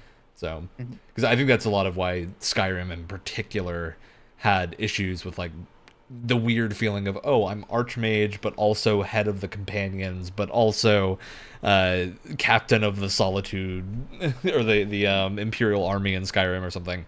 I think there's just a lot of... Skyrim had so many different moving parts that were all so different from each other that when all of them, you wind up being at the head of all of them, it felt super weird. Whereas Starfield, it's space, there's a lot of different things going on, and it probably won't feel as weird. So, yeah, I'm really curious where I want to see reviews for this game more than pretty much anything else. Yeah, really. Because Yeah. it's so hard to know what the general reaction to this is going to be. Well, we already have one review that's out, and it says that the main menu doesn't look very good. Oh my so the game must God. be bad. Can we talk about? I know we've already talked about. Yeah, this. we're not going to name and shame, but yeah, there's a debacle going on. You on know Twitter who right it is now. if you've seen it.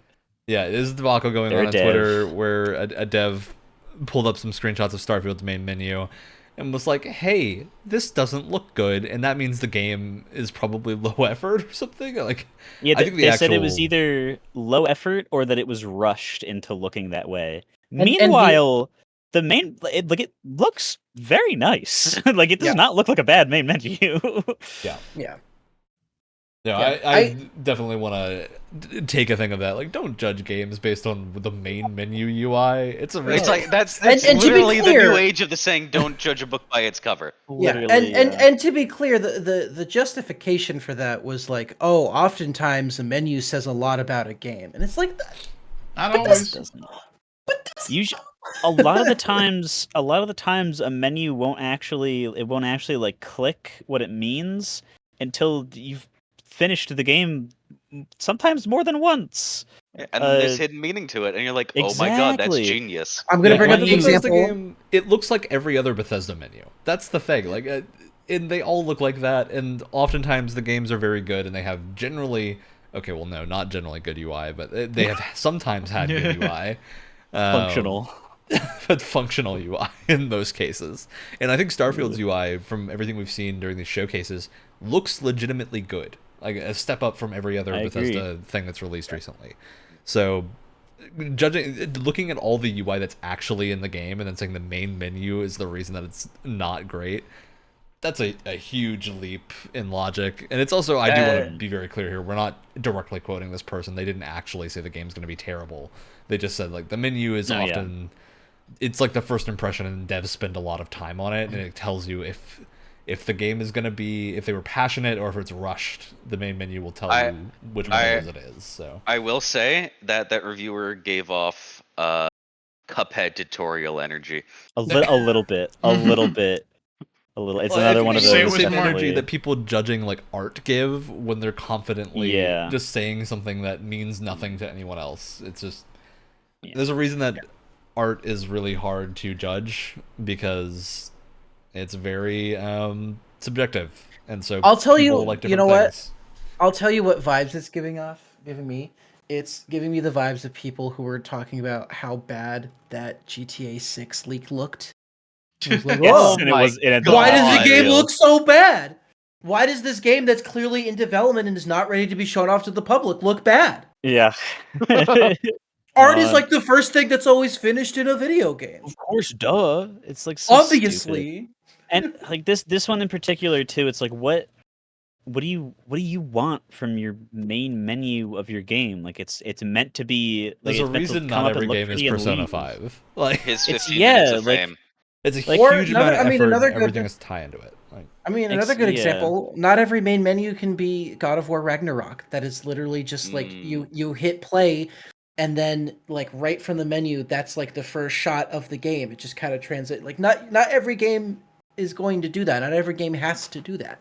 Sometimes your main menu is just a JPEG of water with Silent Hill 2 on it, and then you play it and it's one of the best games ever made. Sometimes your main menu is just a black background with the Dark Souls logo on it, and people won't stop talking about the game that comes after the menu for the next 10 years.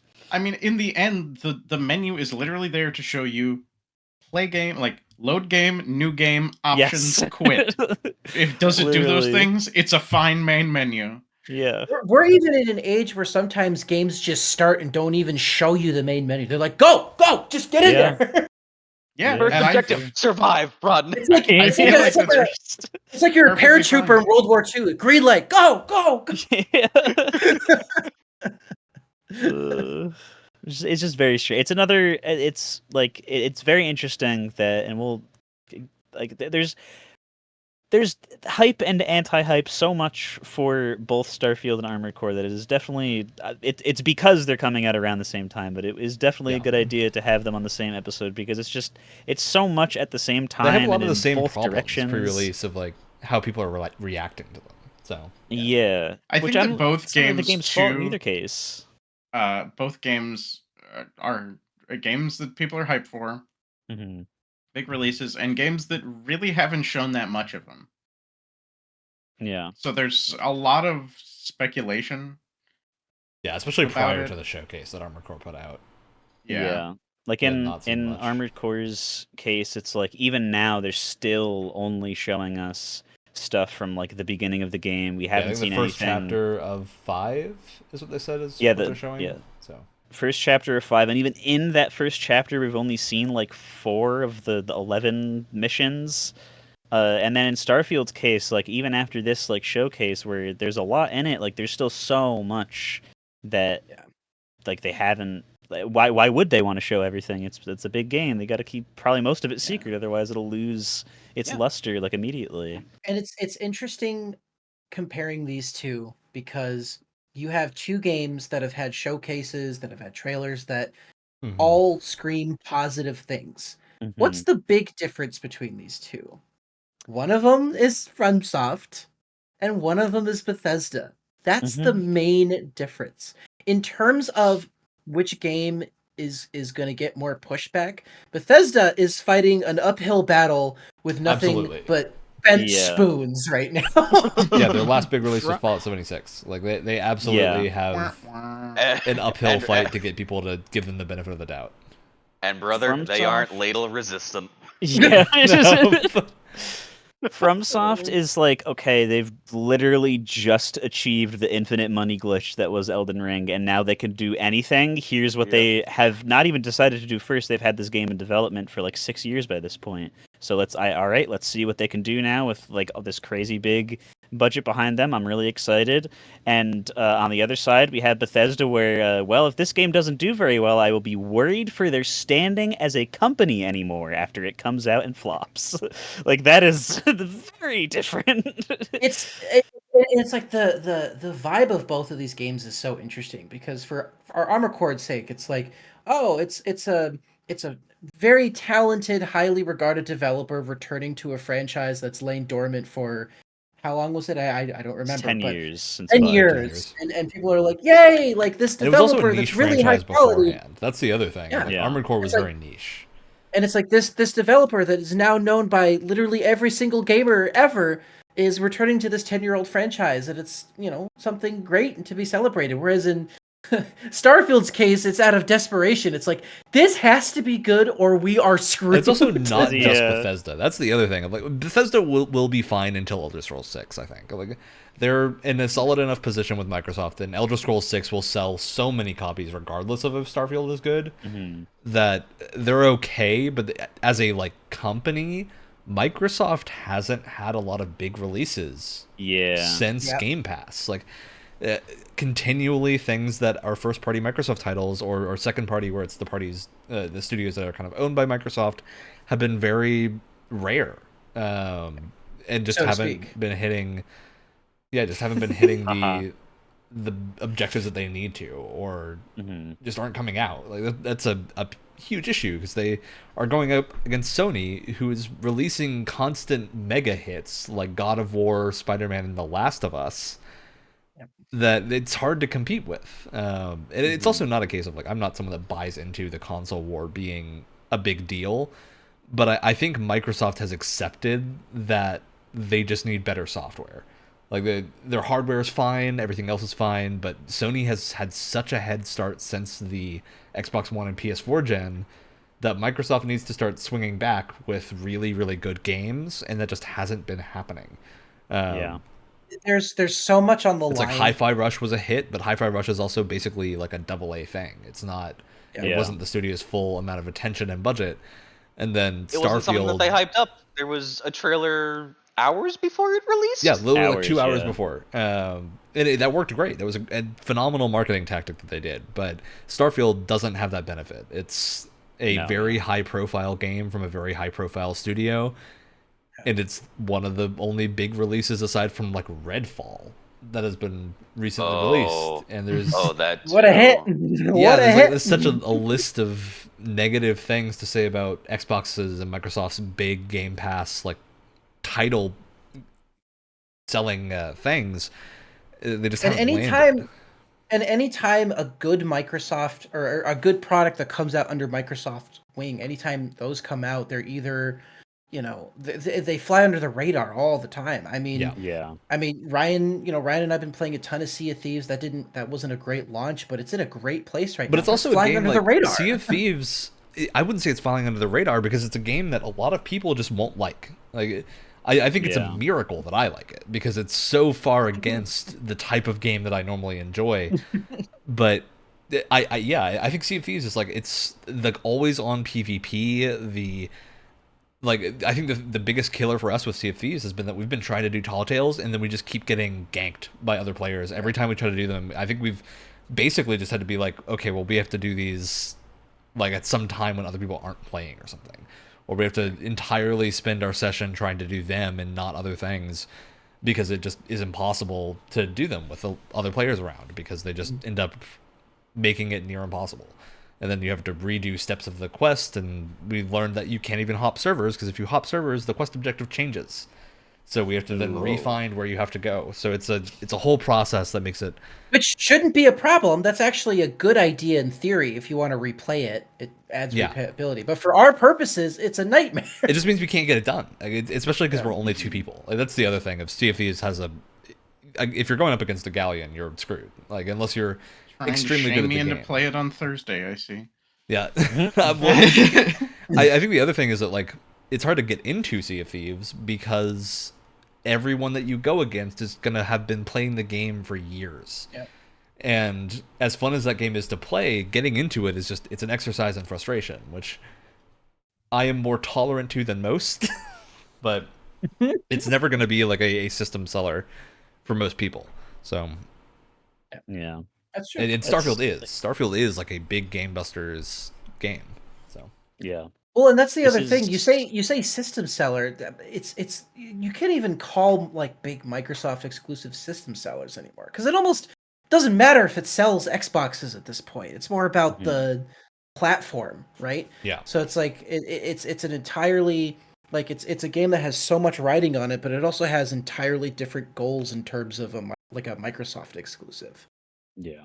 It's in such a bizarre place. It's like, do I think there's going to be any lasting effect on Microsoft if Starfield doesn't do well? No. They'll be fine. But I think the weight of expectations from gamers is on Starfield right now and on Bethesda, and especially because Bethesda has not hit those expectations in their last couple of releases, the weight is even higher. And so a lot of people are getting their hopes up that this is going to be this incredible thing, and if it doesn't hit that incredible level, it's going to disappoint them.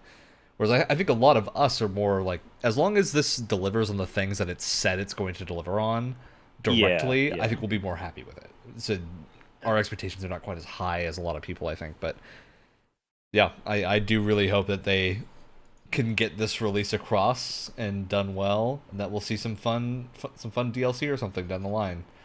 So. Because much like Todd Howard, this is a dream game for a lot of people, myself included. Yeah, it's like I've always wanted a Bethesda game in space. Whether Bethesda made it or not is completely besides the point. I just want that style of game in space. A first-person open world space game. And there's a couple of them exist, but they're pretty universally incredibly indie and typically terrible. So, like X4, great game. You can't do what there aren't quests of the traditional sense, and you don't get to do any kind of first-person combat. And I think the key to nailing the feeling of space games is nailing the mix of first-person to, like, spaceship. And it looks like Bethesda understands that part of it. So yeah, that's what I'm hoping they get right. And also making sure not all of your guns look like boxes, or else Ryan's going to get...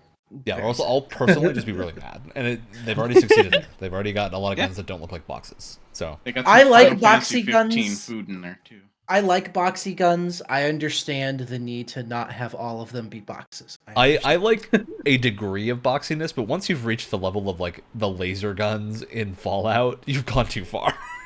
I like Nah, him. I I'm love sorry. the laser guns. I'm sorry. I like him. And it's okay because if you want them and the game doesn't have it, you can just mod them in, right? And that makes the game good. Isn't that the correct statement? Look, honestly, Brett, I think you're putting a trap here, but at the same time, building in modability is extremely good for this type of game, so I'm very excited that it's going to have Exactly. mod support. I have somewhere I was in waiting for this. I was waiting for it to somewhere turn here. in this partially English, partially incomprehensible paragraph, there is a statement where I do say that like having modability built into a game is not a bad thing in any way. And in fact, the other game that we just talked about, Armored Core 6, being on the same engine as Elden Ring and Sekiro, those are two games that, like, on launch, modded to hell and back. Like, boss rushes modded in, complete, like, modeled swap outs and I changes. cannot like, wait different... to fight Melania in Armored Core. Exactly. So God, that's yeah. that's just like crazy be for great. the modding community for 6, because day one basically you'll probably be able to apply a lot of the same like programming know-how and magic that these people do to Armored Core 6. But I also have 100% faith in FromSoft to deliver a 100% feature complete video game that on top of which mods can be built after the fact. Because I would think that a lot of other people, if not most people, do this too. The first time you play a game, most of the time, you're gonna play vanilla because you want to play how the game was intended to be played first, and then after, if you really like it, like I like got into a huge phase of Dark Souls 3 where I've played it like a million times before, and then after that I modded it to hell and back because there were just a couple really fun mods that I wanted to try that changed whole like area layouts and randomized all the numbers of the spells, so there's a chance that it would crash the game with a flashbang every time you casted one or something. But I am cautious about that being the case with Starfield, because every time that like a good example of this actually happened the other day, where one of my friends who doesn't get a chance to play games too often has had like a week off because they just did some like summer camp thing where they were teaching. So like the night after the classes were over, they just had like a bunch more time than they usually do. And so they were like, well, I'm going to play New Vegas for the first time in like 5 years. That game doesn't run on PC unless you download a mod to make it run. The default state that it launches in will not run on modern hardware unless you patch it with an unofficial official mod, I think is what it's called, because it's from the devs, the original devs of the game. You have to patch it in order to make it work, and that's like an extreme case scenario. I would hope that Starfield launches and works on Windows 10 and 11 that's also by more of default. a tech thing, of like, tech got so more advanced than But you could have also, accounted for at the time. other games from that era don't have to do that. And Tons of them do, Brett. tons of them do, but others don't. Or if they do, then they get support after the fact where you don't have to do anything external, and the official thing that you press the buy button on will work on the thing that you're running. Which is mainly the thing. Like if I'm paying full price for a game, like, and 780 of the 1,000 planets are like completely empty with absolutely nothing, and they're just like, oh well, it's there, so modders could put their things there. It's like, well, that's useless to me, who isn't going to mod them yet, if not ever, because there's absolutely nothing. So I don't know, like that's just the accepted thing. I think planets thing I'm like specifically. 50% with you, but the planet thing, I think the planet thing, they really eloquently put this when they were talking about it in one of the other interviews. For the scale of space to work, you have to have a number of planets that is extreme, and to do that, they accepted that like 10% of these planets are the ones that are in like the habitable life zones. The other planets will probably have lots of like resources and lots of different things, and maybe some like structures to find on them and whatnot, but they won't be like greenbelt planets. There's a lot that's there just to establish a sense of scale, and as long as nothing forces me to go to the empty planets, I don't care that they exist. Yeah. Then I can go somewhere else instead. And it's two things. It's like, yes, I don't want to be forced to go to these empty planets that have nothing on them, right? The other thing is, I agree with you, Brett. The game has to be good in its own right. I completely agree with you there. The thing about the planets for me is that Bethesda is in such a position where, like, other games and other studios have modding communities, but it's nothing like the Bethesda modding community.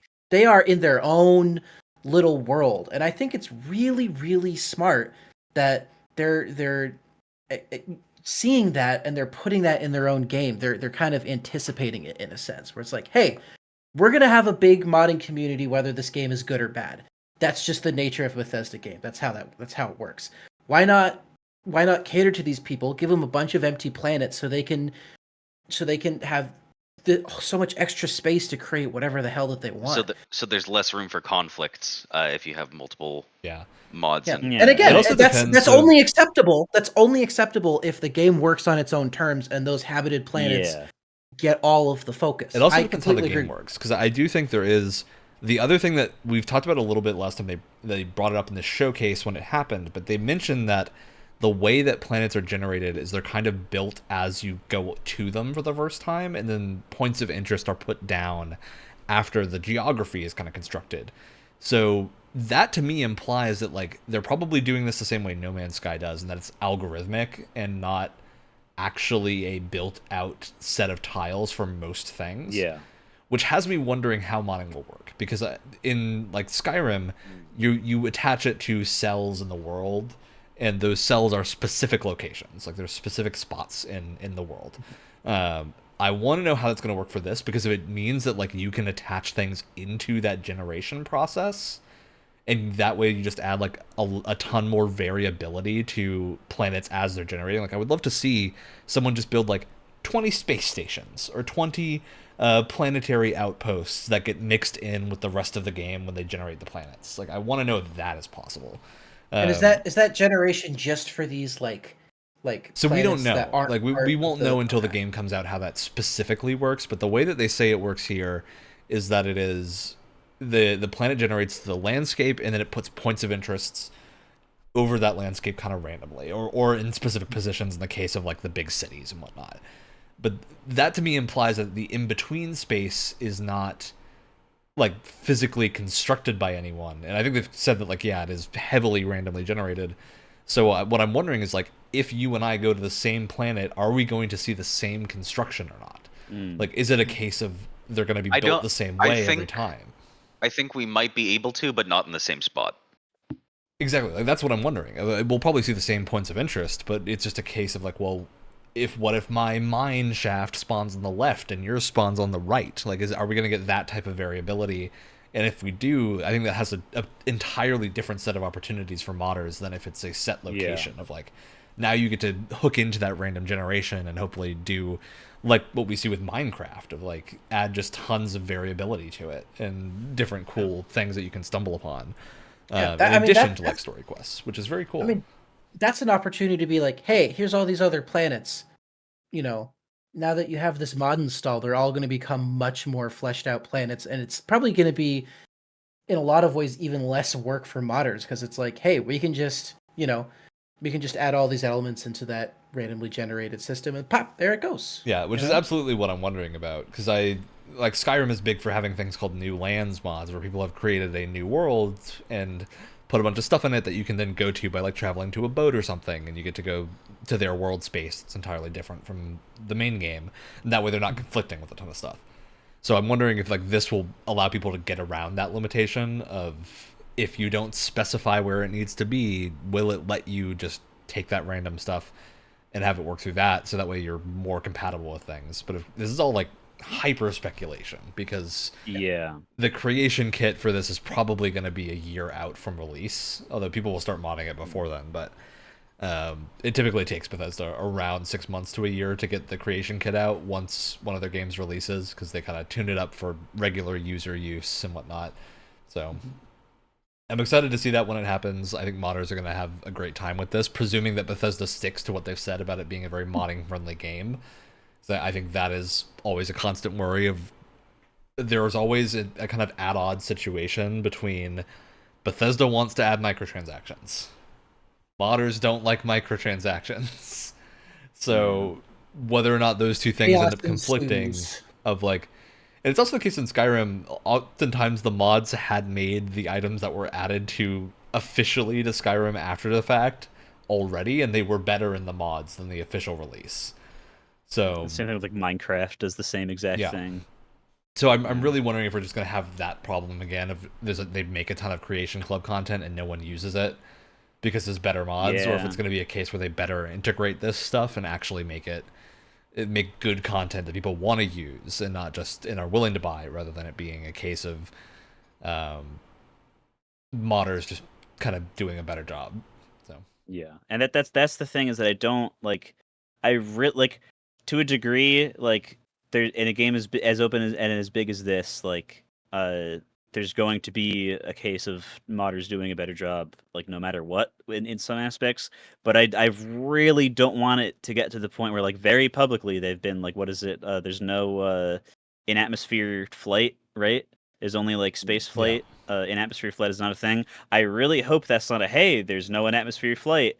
Nudge, nudge, get on it, modders, so it can be in the game. Hey, these giant robots that are there, but we've conveniently had them banned from the lore for the last 10 years. Those models are right there.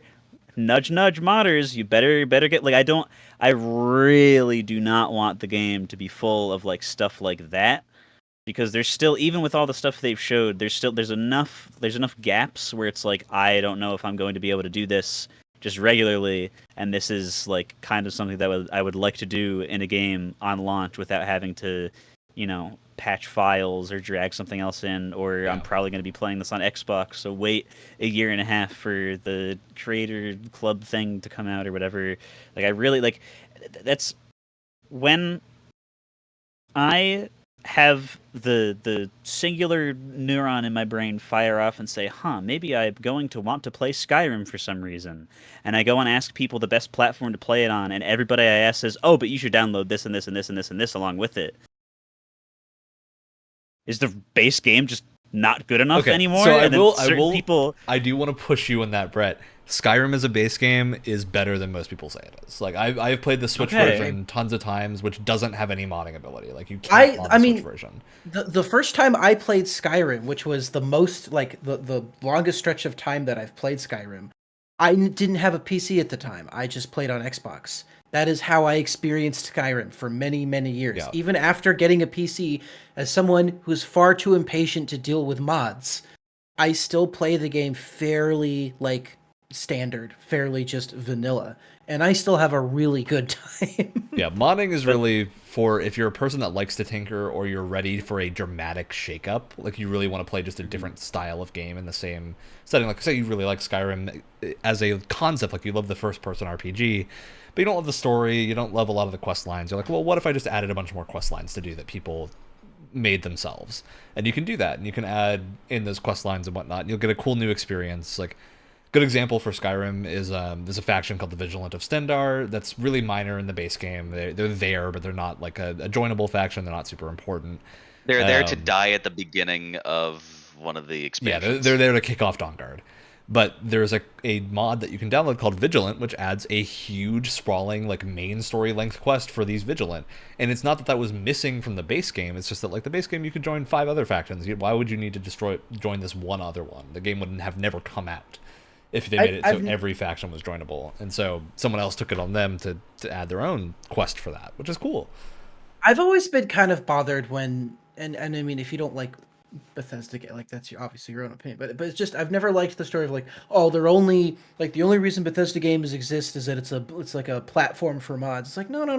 Like nobody I would buy them. Like, yeah, I just feel like it's such a needlessly, and I'm sure some people do that absolutely. And if that like genuinely excites you, I'm not going to take that away from you. I feel like that's such a reductive way to look at so much of the hard work that does go into a Bethesda game, whether you like it or not. These are really difficult, time-consuming games to make, and I feel like it's just such a reductive hand wave statement.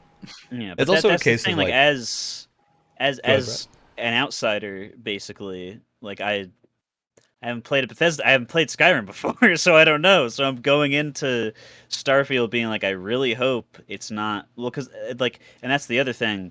Like, the atmosphere in the room right now is obviously disagreeing with what those people say, but to a degree, if that many people are saying it, it's probably right to some degree. So I'm still like, I'm not. That's the main The one of the Armored main Core reasons tank that I'm thing. not. That many people are saying it. They're probably right to some degree. The It cuts both amount ways. the amount of people that are interested in Armored Core is an eighth of the people that are interested in Starfield. If that. Ryan. If that. If that. Oh no! It's so I'll say, much I'll less say this too. significant. I'll say this too. I don't think you would be getting the same response if Skyrim isn't as old as it is. I think people. That's also true. I think there's a lot of people who, understandably, like whenever they play Skyrim, they immediately think to themselves, "I have to install this mod, this mod, this mod." Probably because they've played the base game so many times that they Exactly. need Yeah. mods. And I understand that. Like, you don't want, like, you play that game so many times, you want to spice it up. I completely I can understand. recite word for word But- every dialogue option outside But the main I quest. think that's just how a lot of people. I think that's just how a lot of people feel about it now, because the game came out in 2011. If the game came out 3-4 years ago, I don't think you'd be getting the same response at all. Yeah. I think it would be That's a lot fair. less. I just think it's good to look at the difference between Skyrim modding and Fallout 4 modding, because Skyrim has such a more passionate modding community. Not to say the Fallout 4 community isn't passionate, but I think the quality of the base game and the what that lends itself to is more visible there. Of you can tell that people were more attached to the base game of Skyrim because they stuck around and modded it for years. Because modding is hard work. It's hard work that you're doing for no money, and you're just doing it because you enjoy the game and you want to share your enjoyment with others and build cool new things for those people to enjoy. Like that's why most modders mod, I would say. And so you need a base to build on for that. Like, Starfield needs to be good when it comes out for modders to get attached enough to actually build all these mods. Yeah. Mhm. That said, I cannot wait for the Star Wars Total Conversion. Yeah. You know what else I'm really excited about? Because this is a Bethesda game. And I mean, like every game, I hope every game studio, has a QA department. There's a certain level, a certain amount of and type of bugs that a game is going to ship with. I can't wait to see the hilarious bugs that this one ships with. As long as they are hilarious bugs and not Yeah. game-breaking. That's always the Yeah. caveat with Bethesda games.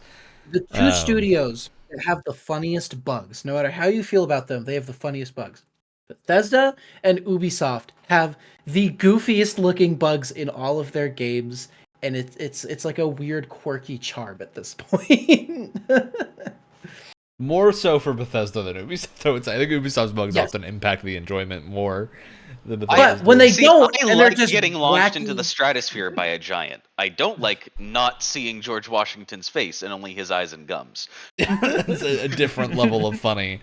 Yeah. All right. Well, we've been going for a long time about both these games. I'm going to pull us into shoutouts so we don't spiral into eternity, because we are, again, next month, we're not going to do a Game Pass Games Club. We are instead going to take that time to put into these games to talk about them. Because a number of us are interested in one or the other, and a fair number are also interested in both. So we're planning to do something on one or both of these when we get the chance. But yeah, next week's going to be our regular Game Pass Games Club. All the games that we picked last time. We're not going to pick new games this time. We'll pick them after next month for the next time. So let's go ahead and go into shoutouts. Who would like to go first? I'll go first. I might have shouted this out already. I don't care. Go watch The Bear on Hulu. It's such a good show. And I'm kind of tardy to the party. Most people have watched it. I don't care. Go watch it if you haven't seen it. It's really, really good. I'm surprised they did a second season. I felt like the first one was perfect and could stop there. I honestly felt like the ending was a little abrupt, and I wanted more of an explanation, or just for some more of these characters to get kind of developed a little bit more, especially some of the side characters. It's really good. It stars the guy who plays Lip from Shameless, if that means anything to anyone. And I think Jeremy Allen White has just carved out this beautiful niche for himself, where he just plays Chicago trash in every show that he's in, Okay. and he does it really, really well. Go watch The Bear. Who's next? I can go. I already talked about Baldur's Gate, so we'll skip over that. Mm. So this is going to be related, kind of. Shout out to DM's Guild for letting me buy old modules for out of date versions of D&D. Because I Doing can you get a them solid. even in print. And that's pretty nice that those are still DM's Guild on-demand available. printing, very good thing. I have not purchased anything before. I'm really excited to see the quality. And I think it's just nice because I hate when something becomes just sort of like lost to time, and so Yeah. that there's even a place you can buy PDFs is great. The fact that they'll print on demand for you these old products is awesome. That's pretty cool. All right, who's next? I will give. So TikTok is media that will turn your brain into vanilla pudding, but someone whose brain has clearly been turned into vanilla pudding already, DJ Khaled probably has the best TikToks ever.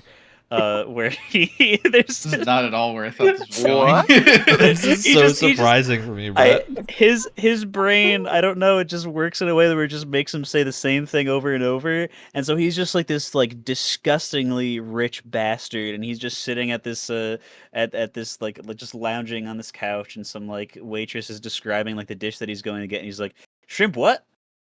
Have you ever played rugby?" And they'll just like complete like left turn to whatever was just said, and there's like another one where he's just like over and over again, "Hey, tell him to bring out the lobster. Hey, tell him to bring out the lobster." Like over like 3-second gap between it, just over and over again. And so the other night, NPC behavior. exactly, Like someone who told a joke and didn't realize exactly. everyone heard it and didn't laugh. Except I'm laughing every single time because there's something wrong with me. So in Battle Bit, I was just saying, "Hey, tell him to bring out the lobster," over and over again over the voice chat around the people that were near me. And then somebody joined my squad named DJ Khaled. It was like the stars aligned and gave me exactly what I was looking for. It was amazing, and I would trade that experience for nothing else. That- is Brett, so that- stupid. That sounds like a major key alert. Oh, definitely. Oh man. Very good. All right, Alex, you left. I had a topic. I was looking down for a pad of paper to write it on. I completely forgot because I was I'll save you. Okay. so in awe of Brett's chat. You've got a moment to think as I bring up this little guy for surviving this long and letting me play Armored Core on Hell the PS yeah. Vita. Oh boy. It's- Beautiful. It works startlingly well, though I did have to reset my keybinds because my old SD card from my Vita died, and I had to get a new one. But, Damn. you know, I'll take it working. I remembered it. Yeah. Alex, you said that you already talked about Baldur's Gate 3, so you wouldn't talk about that again. I don't have those kind of scruples. Shout out to Karlak. Shout out to Karlak. Which Karlak? Karlak with a head or just her head? What? I what haven't do you met the mean latter. with her head or just her head? Oh, you know, you'll get that option on another playthrough. Sometimes you can meet Karlak and just the head. Bastard. I didn't do it, but it did give me the option. God. Oh my god. All right. Is that everyone, or Wyatt? Do you still need to go? I can't remember. No, I went. Good. Okay, then we can. Go watch escape the this bear. one. I'll say it again. Go watch the bear. You were the first one. All right. Well, that's the end of the show. As always, Tuesday mornings at 7 a.m. Pacific time on the podcast platform of your choice, YouTube and Twitch. We'll see you next time for some Game Pass games. Unless it's pushed back again. Yeah, it won't be, because there's nowhere to push it back to after that. Literally has to. There's nowhere to run. We have to play Ninja Gaiden 3.